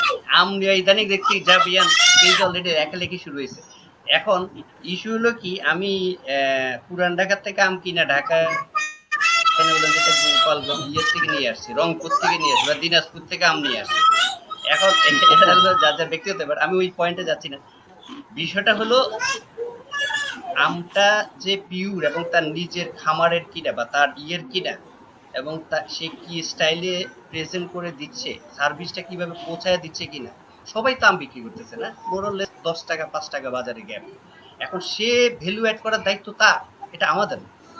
কাস্টমারের জন্য সে কি ভ্যালু অ্যাড করবে? একই আম তো ভাই, এই আম এটা কাটলে ওইটা যে টেস্ট, এটারও একই টেস্ট। আমরা এই 4 জনই একই আম খেলাম, একই টেস্ট। এখন আমি 4 জন 4 জায়গা থেকে কিনলাম, তুই বলে যে আমি 70 করে গেছি, এ বললো 80 টাকা করে গেছি। ভাই কারণ কি? কারণ হচ্ছে যে ওর সার্ভিসটা আমি ভালো পাইছি, ওর ওইখানে গেলে আমাকে প্রায়োরিটি দেওয়া হয়েছে। It depends on customer satisfaction. তুমি কিভাবে তাকে ইয়ে করতেছো, মানে আমার কাছে যেটা মনে হয়। আমার কথা হলো যে আমার কথা হলো যে আম সে কবে বিক্রি করবে, এই সিজনে বিক্রি করবে না যেহেতু নতুন বিক্রি করবে, আমার হিসেবে সে এই বছর অফ দিবে, এই বছর সে দেখবে আগামী বছরের জন্য এই বছরের ক্লায়েন্ট গুলো সে আর কি ডিফাইন করে নেবে যে কাকে কাকে ই করবে, নক করবে। হ্যাঁ, তাকে কিন্তু পার্সোনালি, যেহেতু আমের একটা অলরেডি মার্কেট আছে, জাহাঙ্গীরনগরের আম বিক্রেতা যারা যারা আছে, যে যে যার যার কাছ থেকে নেয় তাদের একটা গ্রুপ আছে, সে পার্সোনালি এসে টার্গেট করবে যে আমি এই 100 ভাইয়া আপুর কাছে বা এই 200 ভাইয়া আপুর কাছে আমার যাদের সাথে রিলেশন আছে এগুলো ছাড়া এগুলোকে আমি ধরবো। সে এই বছরে ওই যে বললো না, রাজু বললো যে কোথায় সোর্স করবে, এই বছর সে আগামী বছরের জন্য প্ল্যান করবে যে এই জায়গা থেকে আমি আম আনবো, এই আমগুলো এই প্রসেসে ভাইয়ারা কি কি নিয়ে কি করে। আমি আসলে প্র্যাকটিক্যাল বলি, হ্যাঁ সাগর, ওই আমি এই আহলানের কাছ থেকে ব্রয়লার মুরগি কিনি। হ্যাঁ, হ্যাঁ না আমার মনে হচ্ছে যে আর কি আমি কিন্তু ব্রয়লার মুরগি রেগুলার দাম দিয়ে কিনি না, রাইট, প্রিমিয়াম চার্জ করা হয়। প্রিমিয়াম চার্জ করা হয়, কিন্তু আমি ওটার মজা পাইছি। হ্যাঁ, তো এইটাই হলো ওইটা গল্পটা, যে সে আর কি যদি সে ওই ভালো প্রোডাক্টটা দিতে পারে এই বছরে টার্গেট করে। এই আহলানের যারা বিক্রেতা তারা তো টার্গেট করছে যে কাকে কাকে বললে একটু ই করবে, তো ব্যাপারগুলো এরকম ওইভাবে টার্গেট করতে হবে আর কি। একটু লং টার্ম প্ল্যানিং করে আগানো আর কি, এটাই বলতে চাচ্ছি। হ্যাঁ, লং টার্ম প্ল্যানিং করে যে এক্স্যাক্টলি হুট আরেকটা করে আরেকটা আসলাম দেখা যাচ্ছে আর যে নামলাম, মনে হলো আম। হ্যাঁ, আরেকটা আমি সেটাই। লক্ষ্য করছি, আমি গত কয়েক বছর আম বাইরে থেকে আনাচ্ছি, রাজশাহী বা ইয়ে থেকে যখন আনাই, কিছু আছে যে একদম ফিক্সড হয়ে গেছে এর থেকে আনাবো, কারণ ওর নিজের বাগান আছে এবং সে এত পিওর আম প্রতিদিনই আসতেছে, আমি পেয়েই আসলে খুশি। ওখানে যদি 10 টাকা কেজিতে বেশিও নেয়, আই ডোন্ট মাইন্ড, বিকজ আমি মোটামুটি কনফিডেন্টলি কিনতেছি। এই জায়গাগুলো ইম্পর্টেন্ট। অনেকে দেখা যাচ্ছে যে প্রিজার্ভ করে রাখছে, কিছু আম নষ্ট হয়ে যাচ্ছে, কিছু ঠিক করতে যাচ্ছে না, প্যাকেজিংটা ভালো না। এখন না ওই অল টুগেদার যে বললাম, প্রোডাক্ট তো মোরলেস সেম, এখন সে সার্ভিসটা কিভাবে দিচ্ছে, উইদিন এ ডে মানে পরদিন দিতে পারছে কিনা, নাকি 3 দিন ধরে ঝুলে রাখছে কাস্টমারকে, ভাই আমার তো অনেক রাশ, আমার তো এটা ডেলিভারি মিস করছি, এই কুরিয়ার সার্ভিস ঠিক মতো সার্ভিস দিচ্ছে না। এই যে মানে আউট অফ দ্য বক্স যে বিজনেস টপিকস নিয়ে আসে, ওই ক্ষেত্রে আসলে সেই প্রাইসটা পায় না। তো এই জায়গাগুলোতে কনসেন্ট্রেট করাটা অনেক ইম্পর্টেন্ট, আমি পার্সোনালি মনে করি। আচ্ছা, আমরা আজকে আমাদের কথা বলার মধ্যে আসলে আমাদের প্ল্যানিং ছিল কয়েকটা টপিকস আস্তে আস্তে যাওয়া, আসলে সব কিছু উল্টোপাল্টা হয়ে যাচ্ছে। আমরা আসলে যেভাবে কথাবার্তা বলি নর্মালি আর কি, তো আমরা কিন্তু হয়তোবা সময়ের দিক থেকে পিছিয়ে পড়ে যাব, তারপর কথাগুলো বলতে চাই, জিনিসগুলো জানতে হবে আসলে তোমরা কিভাবে দেখো আমরা কিভাবে দেখি। প্রাইস ইস্যুতে আমরা যে কথাগুলো বললাম, আমার মনে হয় আমি যেটা আবারও সাম আপ করার চেষ্টা করি, আমি ভালো প্রোডাক্ট ভালো দামে বিক্রি করতে চাই। আর প্রোডাক্টটা যদি মিডল ক্লাস আর কি মাঝারি মানের প্রোডাক্ট হয়, ক্লায়েন্টকে ওই মাঝারি মানের প্রাইসে বিক্রি করতে চাই এবং মাঝারি মানের জিনিসটা জানিয়ে বিক্রি করতে চাই, যেহেতু এটা লং টার্ম রিলেশনের ব্যাপার আছে। সেক্ষেত্রে এর সাথে আমি একটা খালি লাইন যোগ করি, যদি তুমি ভালো সেলসম্যান, আচ্ছা প্লিজ প্লিজ, হ্যাঁ সেক্ষেত্রে আর কি প্র্যাকটিক্যালি বাই চান্স প্রোডাক্ট যদি করে, সেক্ষেত্রে ক্লায়েন্টের সাথে বলা যায় ভাই আমি তো এটা বলে করছি আপনার কাছে, আপনি আপনার ক্লায়েন্টের কাছে ওপেন থাকবেন, একদম আর কি ক্লিয়ার থাকবেন, সেক্ষেত্রে ঝামেলা কম হবে। হ্যাঁ, আর আমাদের গ্রুপে যা যা হচ্ছে এটা নিয়ে সবার শেষে কথা বলবো আজকের এটার শেষে ইনশাআল্লাহ। মনে করো সাগর একটু মনে করো, হ্যাঁ সবার শেষে আমরা গ্রুপে এটা নিয়ে কথা বলবো। কমিউনিকেশনটাকে ইম্পর্টেন্স দিলেন ভাই সবচেয়ে বেশি, তাই তো? হ্যাঁ রাজু ভাই, এরপরে আমি না এক্স্যাক্টলি প্লিজ, আমরা বোধহয় আর 10 মিনিটের মতো আছে, অন্য সাগর কিছু বলতে চাচ্ছিল, অন্য কোন টপিক থাকে। ভাই আমি আসলে ওই জিজ্ঞেস করছি, অলরেডি একটা কোশ্চেন এসেছে, সুরাই আপু অলরেডি একটা বলেছে যে করোনা কালে আসলে কিভাবে কাস্টমারদেরকে কনভিন্স করা যেতে পারে। সো এইটাতেই আমি মানে আমি গ্রুপে যে এই যে আমাদের যে ইয়েগুলো দেখছি, যে এই যে ডিবেট বা যেটাই বলেন যে অবজেকশন গুলো, সো এটা দেখছি যে আসলে এখন তো স্পেশাল একটা সিচুয়েশন আমরা দেখছি যে সারা বিশ্বে আজকে মহামারী জনিত কারণে পুরো লকডাউন অবস্থা। তো এই সময় আসলে যে এই কাস্টমার স্যাটিসফ্যাকশন আজকে একটা, যেমন একটা হয়তো মনন ভাই এটা বলবেন হয়তো যে একটা নেগেটিভ রিভিউ এসেছে যে কুরিয়ার কাছ থেকে বেশি চার্জ করেছে, বা মানে এটা ফর এক্সাম্পল বললাম, কারণ আমি স্পেসিফিক কাউকে বলছি না। সো এইটা তো একটা ভাইটাল সময়, যেহেতু করোনা নিয়ে আমরা ইনশাল্লাহ হয়তো নেক্সট আরেকটা সেশন করবো। আজকে আমাদের প্ল্যান ছিল যে প্রথম সেশনটা করোনা নিয়ে, তো এটা টপিকটা যেহেতু রিলেভেন্ট এখন গ্রুপের জন্য, গ্রুপে খুব হট টপিক যে কাস্টমার স্যাটিসফ্যাকশনটা, তো এই জন্য আর কি আমরা একটা প্রায়োরিটি দিয়ে করেছি। তো করোনা নিয়ে আসবো, বাট এটা যেহেতু আমরা ইগনোর করতে পারছি না যে কাস্টমার স্যাটিসফ্যাকশনের সাথে রিলেভেন্ট, এই যে অ্যাজ এ বায়ার আমি যে অবস্টাকল গুলো ফেস করছি, এই যে করোনাকালীন সময় আমার স্টাফ নাই, আবার ডেলিভারি দিতে পারছি না ঠিক মতো। সো এই যে বিষয়গুলো আসলে আমরা কাস্টমারকে ঠিক মতো অ্যাড্রেস করছি কিনা। অলরেডি মনন ভাই কমিউনিকেশনের কথা বলেছেন যে সবসময় কমিউনিকেশনের মধ্যে থাকা আর কি সাপ্লাই কাস্টমারের সাথে। সো এই স্পেশাল ইস্যুগুলাকে আমরা অ্যাড্রেস করতেছি কিনা বা এই বিষয়ে যদি কোনো পরামর্শ দেন ভাইয়া, এটা সবার জন্যই আসলে দরকার এই মুহূর্তে। বলবো আমি? মনন ভাই যদি হ্যাঁ হ্যাঁ রাজু ভাই sure. রাজু রাজু আচ্ছা আচ্ছা, আমি এই করোনাকালীন আমি কিছু প্রোডাক্ট নিয়ে কাজ করছি, তো তো ওই ক্ষেত্রে সার্ভিসটা আমারও আমি এটা ফেস করতেছি আর কি। তো বেসিক্যালি আমি খুব ট্রান্সপারেন্ট থাকতেছি আমার কাস্টমারের সাথে, যে যদি আমি বলেই নিচ্ছি যে এখন যেহেতু পরিবহনের এই টাফ একটা টাইম যাচ্ছে এবং আমাদের প্রোডাক্ট পৌঁছাতে একটু লেট হতে পারে, সেটা কতক্ষণ লেট হতে পারে, যদি সেটাও মিস হয় সেটাও আমি ইন অ্যাডভান্স জানিয়ে দিচ্ছি যে এই পার্টিকুলার প্রবলেমের কারণে আপনার প্রোডাক্টটা আরেকটু পরেও পেতে পারেন বা এই সময় পাবেন। আর যদি নাও পায় সাথে সাথে প্যারালালি বলে দিচ্ছি যে প্লিজ আপনি অল্টারনেটিভ ওয়েটাও অন রাখেন যদি আমি মিস করি any accident, in advance sorry বলে দিচ্ছি, সো দ্যাট কাস্টমারের সাথে না রিলেশনশিপটা নষ্ট হয় না। আমরা করি কি যে হ্যাঁ দিচ্ছি ভাই চলে আসতেছে, এই আর 1 ঘন্টা 2 ঘন্টা এরকম করতে করতে গতকাল কথা প্রসঙ্গে বলছি, আমার বিমানে একটা ইয়ে ছিল, একটা সার্জিক্যাল মাস্ক ইয়ে ছিল, তো 2টায় ছিল লাস্ট টাইম। ওনাদের তো এখন খুব অল্প সময় অফিস করে, এভাবে বিমান বন্ধ আছে। তো আমি একদম সোললি মাপছে বললাম যে আমাকে আর 1 ঘন্টা টাইম দিতে হবে, বিকজ পরিবহন বলতে কিছু নাই। সামহাও ভেঙে চুরে ইয়ে করে অনেক কষ্টে আমরা সার্ভিসটা দিয়েছি। সবই মানে যোগাযোগ বিচ্ছিন্ন হওয়া যাবে না। এবং সেকেন্ড যে অপশন সেটা হচ্ছে যে তাকে কোনো ফেক কোনো মেসেজ দেওয়া যাবে। This is what actually happening. So এই কারণে এটা আমার কাছে আমি যেভাবে দিচ্ছি সার্ভিসটা।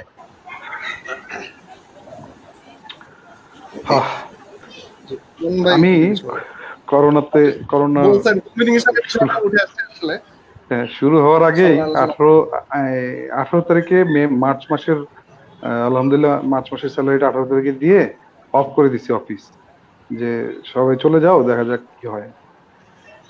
ওই যেহেতু আর কি করোনাকালীন সংকটের হিসেবে এই পর্যন্ত মোটামুটি কাভার করতেছিলাম, এখন গার্মেন্টস খুলে যাওয়াতে আমার তো আসলে সার্ভিস ইস্যু চলে আসছে। তারপরেও আমি আমার প্রত্যেকটা ক্লায়েন্টের সাথে যেটা করছি, যে প্রত্যেকটা ক্লায়েন্ট ইচ এন্ড এভরি ক্লায়েন্টকে তাদের যে সার্ভিস টিমের সাথে আমার সার্ভিস টিম সহ আমি সহ হোয়াটসঅ্যাপে একটা বেস করে দিয়েছি, যাতে প্রবলেমগুলা কোনো কিছু হিডেন না থাকে। হ্যাঁ, কোনো কিছু সবগুলো প্রবলেম আমি জানি, এটা করছি। আর একটা যে কাজ করতে বাধ্য হয়েছি আর কি, কালকে 2টা ক্লায়েন্টের তারা ম্যানেজমেন্টকে বললাম যে অ্যাটলিস্ট যদি না করে পারা যায় তো ভালো, কিন্তু তারপরও তাদের লাগবেই। আমার মেশিন আসছে, মেশিনে ইনস্টলেশন করতে হবে, আমি আমার লোকজনকে না করতেছি আসতে, তারা আসতেছে আর কি।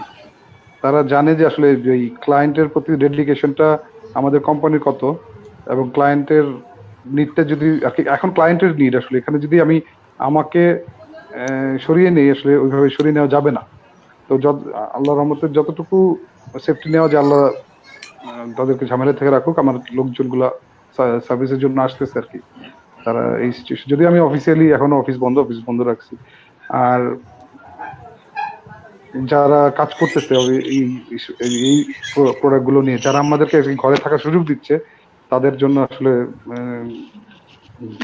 আর কি বুকের ভিতর থেকে ভালোবাসা। তারা আসলে বড় কাজ করতেছে। আমরা এটার সাথে তারা আছে বলে আমরা চলে যেতে পারতেছি। যদিও আমি এখন আমার চশমাটা রিপেয়ার করতে পারতেছিলাম না, আমাকে বলছে বেলাল বলছে যে অনলাইনে পাওয়া যায়। আমার 3টা চশমাই ভেঙে চুরে শেষ, বাসায় বাচ্চাদের অত্যাচারে।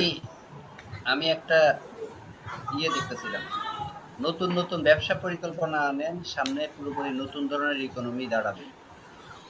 এটা বলতে আমাদের নেক্সট আরেকদিন বসার কথা নাকি বেলাল আর সাগর?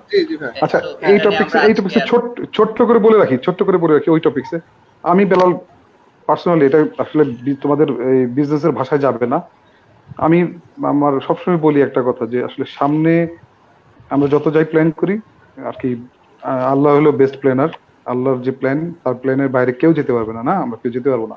তো আমি যেটা মনে করি সামনে যখন যেটা আসবে সেটা আসলেই আমি Best of. সবসময় বলার চেষ্টা করছি তোমার সামনে যেটা আসছে সেটা আসলে তোমার জন্য আল্লাহ ফেলছে, তুমি এটাকে ট্রাই করো, এই বিজনেসটা এটাকে ট্রাই করো, এটা ট্রাই করে হয়তো তুমি এক্সপ্লোর করতে পারবা, কিংবা এটা ট্রাই করে তুমি হইলে তো আল্লাহ ওইটাও তোমার জন্য একটা পরীক্ষা ছিল, হ্যাঁ, যে ফেলছে এটা পরে তুমি হয়ে গেছো। কিন্তু সামনে অপরচুনিটি আসবে, অপরচুনিটি আসলে অপরচুনিটি আর কি অনেস্টলি আমরা হ্যান্ডেল করবো। হ্যাঁ, অপরচুনিটি আসছে, এই 50 টাকার জিনিস 200 টাকা মার, এটা আসলে ব্যবসা না। হ্যাঁ, মনোরের সাথে আমি একটা একটা একটা লাইন 30 সেকেন্ড শিওর শিওর। সেটা হলো যে এটা আসলে জানি না কিভাবে সবাই নিবে। আমি যখন 24 তারিখ করোনার কারণে সব বন্ধ করে দিতে হয়েছিল, প্রায় এরপরে তো প্রায় 1 মাস 15 দিন হয়ে গেল, তা আমি কোনো বিলও সাবমিট করতে পারিনি। তা আমার স্টাফদের স্যালারি, আমার আমি কিন্তু একটা মানসিক অ্যাংজাইটির ভিতর ছিলাম। আমি এত কুইক অ্যাডাপ্টেশনের মাধ্যমে এই পার্টিকুলার এখনকার যে করোনা রিলেটেড প্রোডাক্টগুলো, অনেকে ভাবে যে তুই তো সুযোগ পাইছিস করার সুযোগ। আমি চিন্তা করছি যে nobody will give me even a single Penney, এবং আমি এটা যাব না। আমি করছি কি, 10 টাকা লাভ হইলে 8 টাকা আমি স্যালারি দিছি, 2 টাকা আমার সংসারের জন্য আছে, 12 টাকা লাভ হয়েছে, আমি 8 টাকা আমি বাড়িয়ে লাগে দিয়েছি। এইভাবে এইভাবে এইভাবে আলহামদুলিল্লাহ আমি আমার প্রত্যেকটা স্টাফের স্যালারি দিতে পারছি। এই যে মানে আমাদের বড় বড় ব্যবসায়ীরা কি গভর্নমেন্টের কাছে হাত পাইতা বসে আছে, আমি ওনারা মানে আমরা কিন্তু ছোটরা অনেক কষ্ট করে ফিল করি যে আমাদের এই লোকগুলা তো আসলে এটা দিয়েই চলবে, এবং খোদার কসম যে প্রত্যেকটা টাকা থেকে আমি ওদেরকে দিয়ে দিয়ে যতটুকু পারছি ওদের খাওয়া থেকে শুরু করে প্রত্যেকটা দিয়ে দিছি, সো দ্যাট ইনশাল্লাহ কেউ বলতে পারবে না যে কেউ বেতন আমরা করে দিচ্ছি এই খারাপ সময়। প্লিজ ভাইয়া ওই যে কমিউনিকেশনের বিষয়টা, এটা খুবই ইম্পর্টেন্ট, যেটা মনন ভাই রাজু ভাই দুজনে আসলে বললেন যে কাস্টমারের সাথে সবসময় একটা টাচের মধ্যে থাকা, যে আমি এই সমস্যায় পড়েছি বা এই সমস্যা এইটার সাথে ভাই রিলেভেন্ট। মানে আমিও তো একটু ছোটখাটো ব্যবসা করি, মানে আমারও পার্সোনাল এক্সপিরিয়েন্স হলো যে ভাই যদি আমাদের ওই যে রিফান্ড পলিসিটা যদি স্ট্রং থাকে না, যেটা আমরা যদি কাস্টমারকে আসলে যদি ঠিকভাবে দেখাইতে পারি যে আমাদের রিফান্ডটা স্ট্রং, যেমন আলিবাবা বা আলি এক্সপ্রেস আজকে এরকম জায়ান্ট হওয়ার পিছনে আমি অন্যতম কারণ মনে করি যে ওদের রিফান্ড পলিসিটা, মানে কাস্টমার একটা কনফিডেন্ট পায়, একটা কনফিডেন্স আসে ওদের কাস্টমারের মধ্যে। সো এই রিফান্ড পলিসিটা মনে হয় খুবই ইম্পর্টেন্ট একটা ইস্যু, যে এই যে এবং এটা সেলারদের জন্য খুব বড় একটা স্ট্রেংথ, যে আমার রিফান্ড পলিসি যদি স্ট্রং থাকে তাহলে এই ধরনের যে এই সিচুয়েশন গুলো অ্যারাইজ হয়, যে কাস্টমার কমপ্লেন, আমি বলি যে ভাই আমার প্রোডাক্ট ভালো না হয় একটু আপনি তাহলে চেঞ্জ করে দিই বা আপনার টাকা ফেরত দিয়ে দিই, তো খুব বেশি কিন্তু কমপ্লেন আসে না ভাই। এই বিষয়ে যদি কিছু বলেন যে রিফান্ড পলিসিটা কেমন হওয়া উচিত বা এই বিষয়ে সেলারদের। আজকে আমাদের ওই যে এই আলোচনায় যেটা ছিল আর কি 3 নম্বর টপিকস, হ্যাঁ, আমরা যেটা লিখতে চাচ্ছিলাম যে কমিটিং উইদিন দ্য ক্যাপাসিটি। তোমার প্রোডাক্ট যদি তোমার রিফান্ড করার মতো হয় আর কি, রিফান্ড করার মতো তোমার ক্যাপাসিটি ক্যাপাবল হও তুমি, যে হ্যাঁ এই প্রোডাক্টটা রিফান্ডেবল প্রোডাক্ট, সেক্ষেত্রে তুমি ওই অফারটাতে থাকতে পারো। যেমন আমার প্রোডাক্ট ব্যক্তিগতভাবে রিফান্ডেবল কোনো স্কোপ নাই। আমি যেটা করি আমার প্রোডাক্টের মধ্যে বলি যে আর কি ওয়ারেন্টি আছে, সার্ভিস ওয়ারেন্টি আছে, বা এই কনজিউমেবল পার্টস গুলোর ওয়ারেন্টি নাই, এটার পার্ট আছে, এই জিনিসগুলো। হ্যাঁ, কাস্টমারকে বুঝতে হবে যে সে তোমার কাছে পারচেস করে বিপদে পড়ে যাবে না। তুমি যেটা বলছো রিফান্ড, অবশ্যই যদি প্রোডাক্ট ওই লেভেলের হয় যে রিফান্ড, ওইটা হলেও সবচেয়ে বড় কথা, যে মনে করতেছে আমি ফেলতেছি, আমি কিনতেছি, খারাপ হলে আমি ফেরত পাবো, এটা কিন্তু একটা বড় প্লাস পয়েন্ট। হ্যাঁ, বাই আর কি বায়ারের ক্ষেত্রে সেটা সবসময় চিন্তা করবে। আর সার্ভিস দিয়ে এটা ব্যাকআপ দেওয়া যাবে, এটার ইস্যু আছে। আর আমি যেটা বলতেছি বারবার, এই যে আমি এটা করব সেটা করব, তুমি আসলে করতে পারবা না। এটা যদি এমন হয় যে হ্যাঁ ছোট জিনিস তুমি পারতেছো, আমি যদি যেটা পারার মতো না সেটাও যদি তুমি বলো রিফান্ড, তুমি কাস্টমারের সামনে কমিটমেন্ট করলে যেটা রিফান্ড, কাস্টমার তো আসলে তোমার কাছে কিনবেই না, বরঞ্চ মনে করবে যে এই তো আসছে আমাকে বানাইতে। হ্যাঁ, তো ওই কমিটমেন্ট বা কথাবার্তা গুলো বলার সময় আমার প্রোডাক্ট সম্পর্কে আমি যখন বলবো, আমার সার্ভিস সম্পর্কে আমি যখন বলবো, তখন আমাকেও ওই আর কি ওই লেভেলের কমিটমেন্ট দিতে হবে, আমাকেও ওইরকম প্রেজেন্টেবল হইতে হবে। হ্যাঁ, আমি গেলাম, মনে করো যে আমার বেশভূষা এই লেভেলের যে আমাকে দেখে মনে হয় যে ওরে চাপ দিলে 20,000 টাকা বের হবে না, আমি যে তাকে বলতেছি আপনাকে 2 লাখ টাকা দেন ফেরত দিব, তো এটা তো হয় না, ঠিক না? তোমাকে দেখেও, তোমার প্রেজেন্টেশন দেখেও বুঝতে হবে যে তুমি আসলে 2 লাখ টাকা দেওয়ার মতো। এখন যদি চলে না, একটা সময় চলতো, গত 10-15 বছর আগে আমাদের লোকজন, 15 বছর আগে লোকজন আর কি মার্কেটিং করতো, যে ইসের সামনে, কাস্টমারের সামনে গাড়ির চাবিটা রাখতো, আমরা মোবাইল টোবাইল বের করে ইডি আমাদের করতো, কি যেমন আমরা হ্যাঁ টাইমের ব্যারিয়ার কি মেইনটেইন করতে হবে নাকি we could keep continue for few more minutes?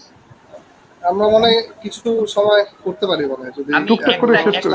আমি আমি আমি দুটো একটা পয়েন্ট বলি, আমি কোশ্চেন আমরা খুব কম পেয়েছি। আমি আসলে অনেকগুলা খুব বেশি কোশ্চেন নাই, মানে আজকে টপিকের উপর কোশ্চেন সেরকম আমরা দেখছি না। সো এখনো যদি আমি কারো এখন কোশ্চেন থাকে টপিকের উপর পাই নাই। টপিকের উপর। আমি একটা হ্যাঁ। জিনিস দেখতেছি, সাগর এবং বেলাল এবং মনন, তোমরা হয়তো কোশ্চেনগুলো দেখতেছো কিনা, প্রত্যেকেই আমি দেখছি। Audit with this corona effect এবং আফটার করোনা কি করতে পারবে, নতুন ব্যবসা পরিকল্পনা কি, এই যে দেখতেছি কি করা যেতে পারে, ইয়ে করা যেতে পারে, আমি দেখতেছি এই টাইপসের কোশ্চেন অনেক বেশি। এটা না আমরা মনন তখনও জয়েন করে নাই, আমরা তিনজন ইন্টারনালি আমি একটা ইয়ে করতেছিলাম যে আমরা জাবিয়ানরা একটা স্ট্রং ই কমার্স সাইট করতে চাই। স্ট্রং ই কমার্স সাইট, আমাদের প্রত্যেকের প্রোডাক্ট এখানে হবে, এটার ব্র্যান্ডিং এর জন্য যা যা করা দরকার আমরা তাহলে সবাই একসাথে বোধহয় দাঁড়াইতে পারবো। আমাদের জাবিয়ানদের যদি 100 জন থাকে বা 200 জনও থাকে, প্রত্যেকের লাইক আমরা বাংলাদেশের সবচেয়ে নাম্বার 1 একটা ই কমার্স সাইট করতে চাই। এটা আমার একটা উইশ তোমাদের কাছে রাখলাম। এটার জন্য যা যা করণীয় আমরা সবাই মিলেই করি। টেকনিক্যাল এক্সপার্ট আমাদের আছে, আমাদের নলেজ আমরা সবাই মিলে যদি শেয়ার করি, আই গেস যেই যারাই বলছে যে আমরা করোনা পরবর্তী কি করবো, ব্যবসা তো বন্ধ হয়ে গেছে, আমি অনেকের কোশ্চেন দেখতেছি, সবাই মিলেই আমরা বোধহয় একসাথে কিছু করতে পারবো, ওইখান থেকে কিছু হলেও আমরা ইয়ে পাবো আর কি। হ্যাঁ, ওইটাই আর কি। এটা নিয়ে আমাদের অনেক আগে থেকে প্ল্যান ছিল যে একটা আমাদের প্ল্যাটফর্ম হ্যাঁ সরি ভাই। তো এটা হলো যে আমরা করোনা নিয়ে আসলে প্রথম সেশনটা করতে চেয়েছিলাম, তো আমাদের ইনশাআল্লাহ নেক্সট সেশনগুলো ওই sector wise, corona, post corona বা এরপরে সাপোজ ধরেন আরএমজি সেক্টরে বা ই কমার্স সেক্টরে করোনার ইফেক্ট, আমরা এই ধরনের টপিক ওয়াইজ যাব। সো আজকের যে টপিক কাস্টমার স্যাটিসফ্যাকশন, সো আমার মনে হয় যে আমরা মোটামুটি কভার করেছি, এখনো ওইরকম আমরা কোশ্চেন পাই নাই। যদি আপনাদের ফাইনাল কোনো টাচ থাকে বা মনন ভাই যদি একটু সাম আপ করেন আজকের ডিসকাশনটা। আচ্ছা, সাফায়েত হোসেন ভাই, আসসালামু আলাইকুম ভাই। For understanding the market willingness to pay the communicating clip প্রত্যেকে কাজ করে ই কমার্স কনসেপ্ট গুড একজন লিখছে। কমিউনিকেশন ওকে। আচ্ছা, আমরা যে টপিক ছিলাম, হ্যাঁ সাগর, আমরা যেটা কথা বলছি আমরা কোশ্চেন দিচ্ছি। হ্যাঁ, টপিকের উপর আপনি যদি সাম আপ করেন, আমরা এই টপিকগুলো আমরা নোট থাকলেও আমরা পরবর্তীতে হয়তো। আচ্ছা, আমরা যেটা কথা বলতে চাচ্ছিলাম সেটা হলো যে অনেক আলোচনা করলাম, সবার শেষে যেটা আসলে এই যে ক্লোজিং, আমরা 5 মিনিট কলের ক্লোজিং, যে কোনো কলের ক্লোজিং। হ্যাঁ, আজকের ক্লোজিং কি, আজকে যে আলোচনা করলাম একটা ক্লোজিং সমাপ্তি বলতেছে এখন। তো আমাদের আসলে প্রত্যেকটা বিজনেস কলে, বিজনেস ডিলে ক্লোজিংটা করতে হবে খুবই কনফিডেন্টলি।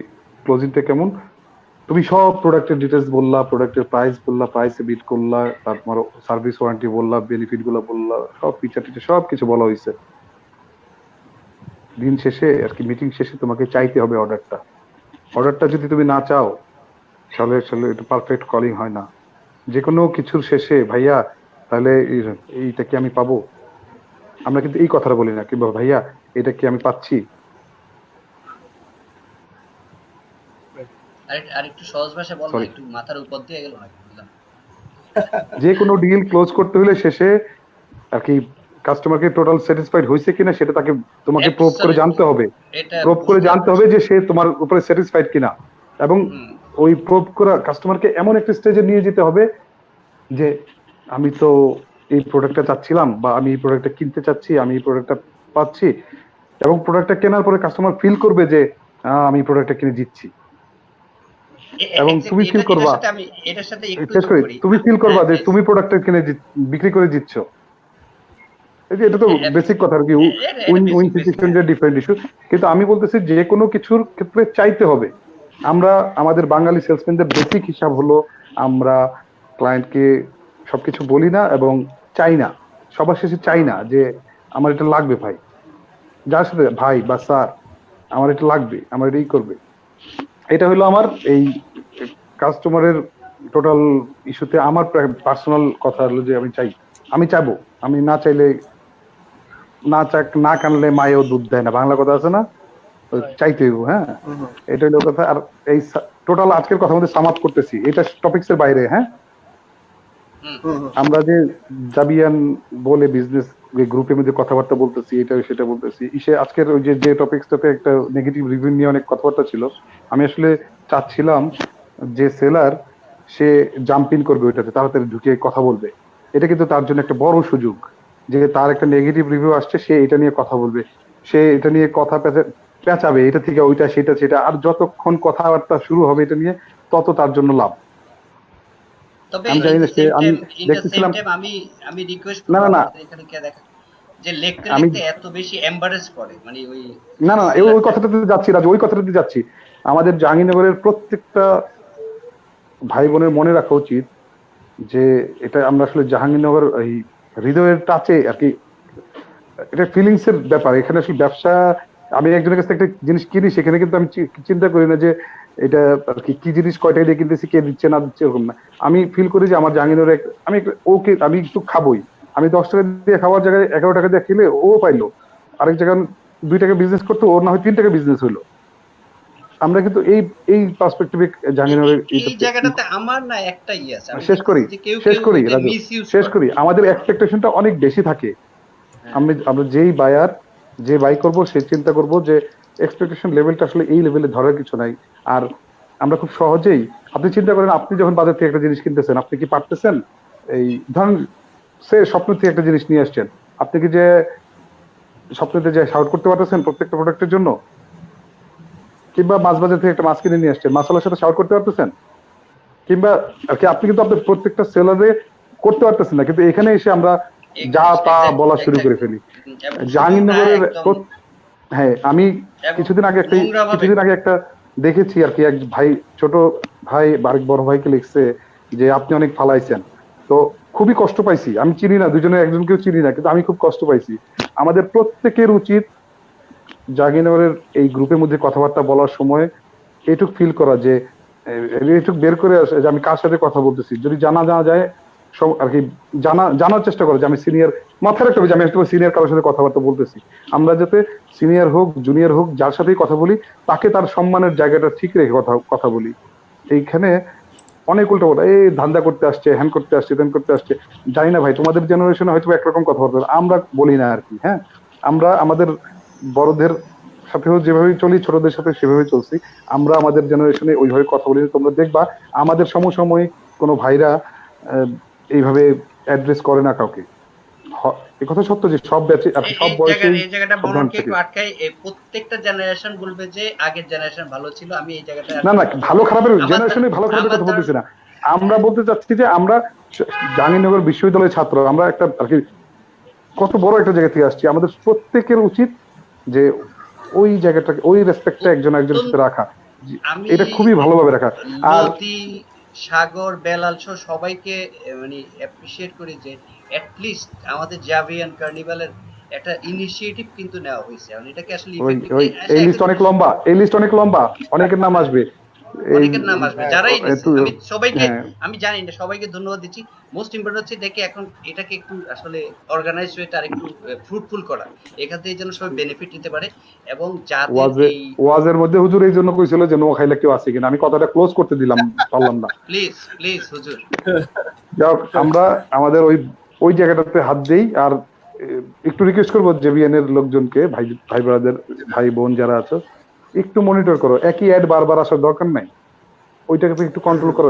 যদিও নিজের খেয়ে বোনের মোস্তার আছো, তোমরা জানি এখানে কোনো কিছু নাই, তারপর একই অ্যাড বারবার আসলে হয় কি বিরক্ত হয়ে যায়। পার্সোনালি জানাও যে ভাই তুমি এটা বারবার দিও না, আজকে দিয়েছো আবার কালকে বা পরশু দাও, একটু চেঞ্জ করে দাও, তো একটু অড লাগে। হ্যাঁ ভাই, আমি একটু ইন্টারাপ্ট করি যে মনন ভাইয়ের কি বিজনেস, এটা মনে হয় না জাহাঙ্গীরনগরে কেউ বাকি আছে যে জানতে যে মনন ভাই কি বিজনেস করে। বা বেলাল যদি বলি, যেমন ম্যাক্সিমাম লোকজন কিন্তু জানে। আর তো আমি এই বেলাল বা মনন ভাইয়ের কোনোদিন তো কোনো অ্যাড দেখি নাই জেবিএন এর পেজে। আমি অ্যাড দিতে বা নিউজ বাট কন্টেন্ট এখনকার মার্কেট অনেক ট্রিকি আসলে। যে আমি বললাম খালি আমার থেকে প্রোডাক্ট নেওয়ার, বেলাল তো এই সেগমেন্টে খুবই এক্সপার্ট। আমরা নেক্সট হয়তো ওর সেশন নিব এই কন্টেন্ট মার্কেটিং বা ই কমার্স, ই ক্যাপ এগুলো নিয়ে। সো মানে এই যে কন্টেন্ট মার্কেটিং ভাই এখনকার যুগে, এখন আমরা যদি এটা অ্যাডাপ্ট করতে না পারি, আসলে এটা আমাদের জন্য দুঃখজনক। যে আমরা যদি একই জিনিস বারবার প্রত্যেক দিন 2 বা 4 বার দিচ্ছি, আসলে আমরা সবাই কিন্তু সবার বিজনেসটা জানি। হ্যাঁ, যার দরকার হচ্ছে সে এসে লক করতেছে এখানে। তো এই ব্যাপারটা মানে আমাদের সবারই আসলে একটু একটু গুরুত্ব দেওয়া উচিত বা একটু ফোকাস করা উচিত। তো এক ভাইয়া আমরা মনে হয় একটু সাম আপ করে ফেলি না? ছোট কথা, আমরা জাহাঙ্গীরনগরের রিলেশনটাকে ইউজ করি, কিন্তু হ্যাঁ আচ্ছা আমি পার্সোনালি করার চেষ্টাই করি না, অনেক জায়গায় যাকে যাই না আর কি, ভয় করে। জাহাঙ্গীরনগরের জায়গায় যায় যদি সার্ভিস ইস্যুতে ঝামেলা হয়ে যায় রাইট, তাহলে তো আবার ইয়ে হয়ে ভয় যায়, লাগে। তো ভয় খবরই লাগে। আছে, তো খবর আছে। আমরা আমরা এটাকে ইউজ করি কিন্তু মিস ইউজ না করি। হ্যাঁ, আমরা চেষ্টা করবো যে আমাদের প্রত্যেকের আর কি যার যার দরকারগুলো পরে প্রয়োজন যাদের কেনার নিজেদের মধ্যে কেনার, অবভিয়াসলি এটা ভালো, কিন্তু আমার তোমার কাছ থেকে কিনবো দেখে তুমি ঢাকায় ফেলবা এরকম যাতে না করি। হ্যাঁ, আমরা কি থেকে আমার সেলার শেষ। ভাই আসসালামু আলাইকুম। হ্যাঁ, দুই বোথ সাইড আসলে করতে হবে। হ্যাঁ। সো সেলারের কিছু বলার আছে বা রাজু ভাই কিছু? না, ধন্যবাদ দেওয়া ছাড়া আর কিছু বলার নেই। দারুণ একটা ইনিশিয়েটিভ। আমি জানি না কারো কোনো উপকার হয়েছে কিনা বা আদৌ আমাদের আমরা চেষ্টা করছি যে একটু জাস্ট ঘরোয়া পরিবেশে আলাপ করতে আর কি। এরকম কন্টিনিউয়েশনটা থাকা ভালো। আমরা হয়তো বা এরপরে সেশনগুলো এরকম কয়েকটা করলে হয়তো বা কিছু একটা দাঁড়াবে, এখান থেকে আমরা কিছু আউটপুট দিতে পারবো। বেলাল এবং সাগরকে অসংখ্য ধন্যবাদ এই ফ্লোরে আমাকে কথা বলার সুযোগ করে দেওয়ার জন্য। তো আসলে খুবই আপনার সাথে থাকার জন্য আর কি। বেলাল।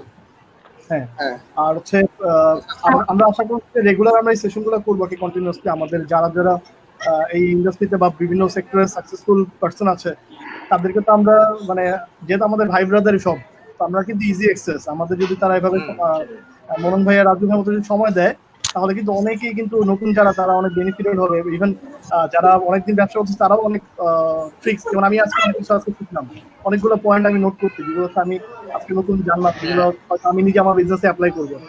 তো এই জন্য আপনাদের দুজন অনেক থ্যাংকস। তো আমরা মনে ক্লোজ করতে পারি সাগর ভাই। My pleasure. হ্যাঁ সাগর, হ্যাঁ তোমাদের ধন্যবাদ। আসলে ওভারঅল যাই করছো আমরা কিছুই করতে পারি নাই, আমরা জানার চেষ্টা করছি। আচ্ছা আমাদের হয়তো বা ভবিষ্যতে এখান থেকে আরো কিছু জানতে পারবো, অনেকের অনেক ছিল করতে পারিনি। হ্যাঁ, সবার জন্য করোনা মুক্ত চাই, সবাই যেন সেফ আচ্ছা, থাকেন, যার যার ঘরে কিছু অ্যাড দিয়ে দিই। হ্যাঁ, কিছু অ্যাড দিয়ে দিই আজকের প্রোগ্রামের সুযোগ। সাগরের মশলা খুব ভালো, সাগরের মুরগি খুব ভালো, জজ গিয়ার খুব ভালো চলতেছে। আমাদের লিনার আচার খুব ভালো, যদিও আমি এখনো কিনে খাই নাই। লিনার আচার, আমাদের লিনার আচার খুব ভালো। বেলাল খুব ভালো কাজ করতেছে, আমাদের কাজে লাগবে। আইটি রিলেটেড খুব আর কি, খুব এক্সপার্ট। আর কি আমি আর কি ভালোবাসার জায়গা থেকে জাহাঙ্গীরনগরের সাথে আছি। একটা কথা বলতে চাচ্ছিলাম সবার শেষে, আর কি শেষ হয়ে গেছে। মার্কেটে অনেক কম্পিটিশন, অনেক কিছু আছে, তবে সবকিছুর মধ্যে বড় কথা হলো তোমাকে আলাদা জ্বলতে হবে, তোমাকে আলাদাভাবে বুঝতে হবে যে তুমি ইন্ডিভিজুয়াল একজন, তাহলে তোমাকে চিনতে পারবে, তোমার প্রতি তোমার তখনই তোমাকে কিনবে। মোট কথা হলো যে রিজিকে না থাকলে পাবা না, কিন্তু তারপরেও তোমাকে দেখা যাবে যে এই ছেলেটা এই ইন্ডাস্ট্রিতে ডিফারেন্ট। গল্প দিয়ে শেষ করবো না বেশি বড় হয়ে গেছে? আজকে নো মোর গল্প। হ্যাঁ, ছোট্ট একটা গল্প। চাকরি জীবনের প্রথম একদম নতুন জয়েন করছি ইন্ডিয়াতে কনফারেন্স, তো গেলাম কলকাতার যে বাস থেকে নামার পরে ছোট মিনি বাস গুলোতে গেছি, তো বাসের ছাদে হলো লাগেজ গুলো আমরা সবাই ভিতরে, ওটা বাসের ভিতরে নেওয়ার স্কোপ নাই। 2004-এ তো বাস হোটেলের সামনে নেমে সবাই দাঁড়ায় আছে, কোনো খবর নেই, এমনি সবাই টায়ার্ড কিন্তু সব দাঁড়ায় আছে। আমি কি করলাম, হঠাৎ করে বাসের ছাদে উঠে গেলাম। বাসের ছাদে উঠে গিয়ে সবার লাগেজ ধরতেছি, সবাই নামাইতেছি, সবাই শেষ নামাই টামাই দিলাম, তারপর লাগেজ এদিকে গেলাম।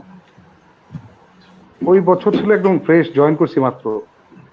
ওই বছরই আমি একটা প্রমোশন পেলাম, আমাকে সিনিয়র করে দিল। তো আমার সেলস ম্যানেজারকে জিজ্ঞেস করা হয়েছিল যে ঘটনা কি, এই তো মাত্র জয়েন করছে, সিনিয়র করলেন কেন?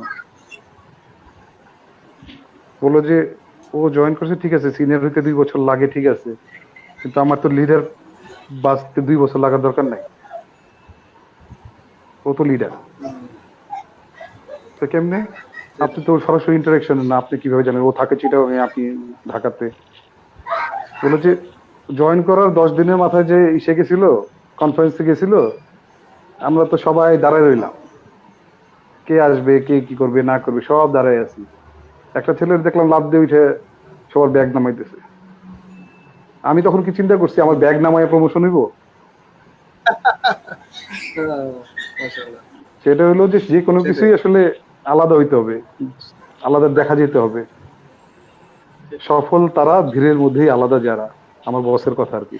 সাগর বেলাল, আমি বারে আল্লাহ বারে হাফেজ। বলতেছি মনোহরকে তাড়াতাড়ি স্টপ করা, ওরা কিন্তু আটকাতে আসসালামু পারে না। আলাইকুম। আসসালামু আলাইকুম।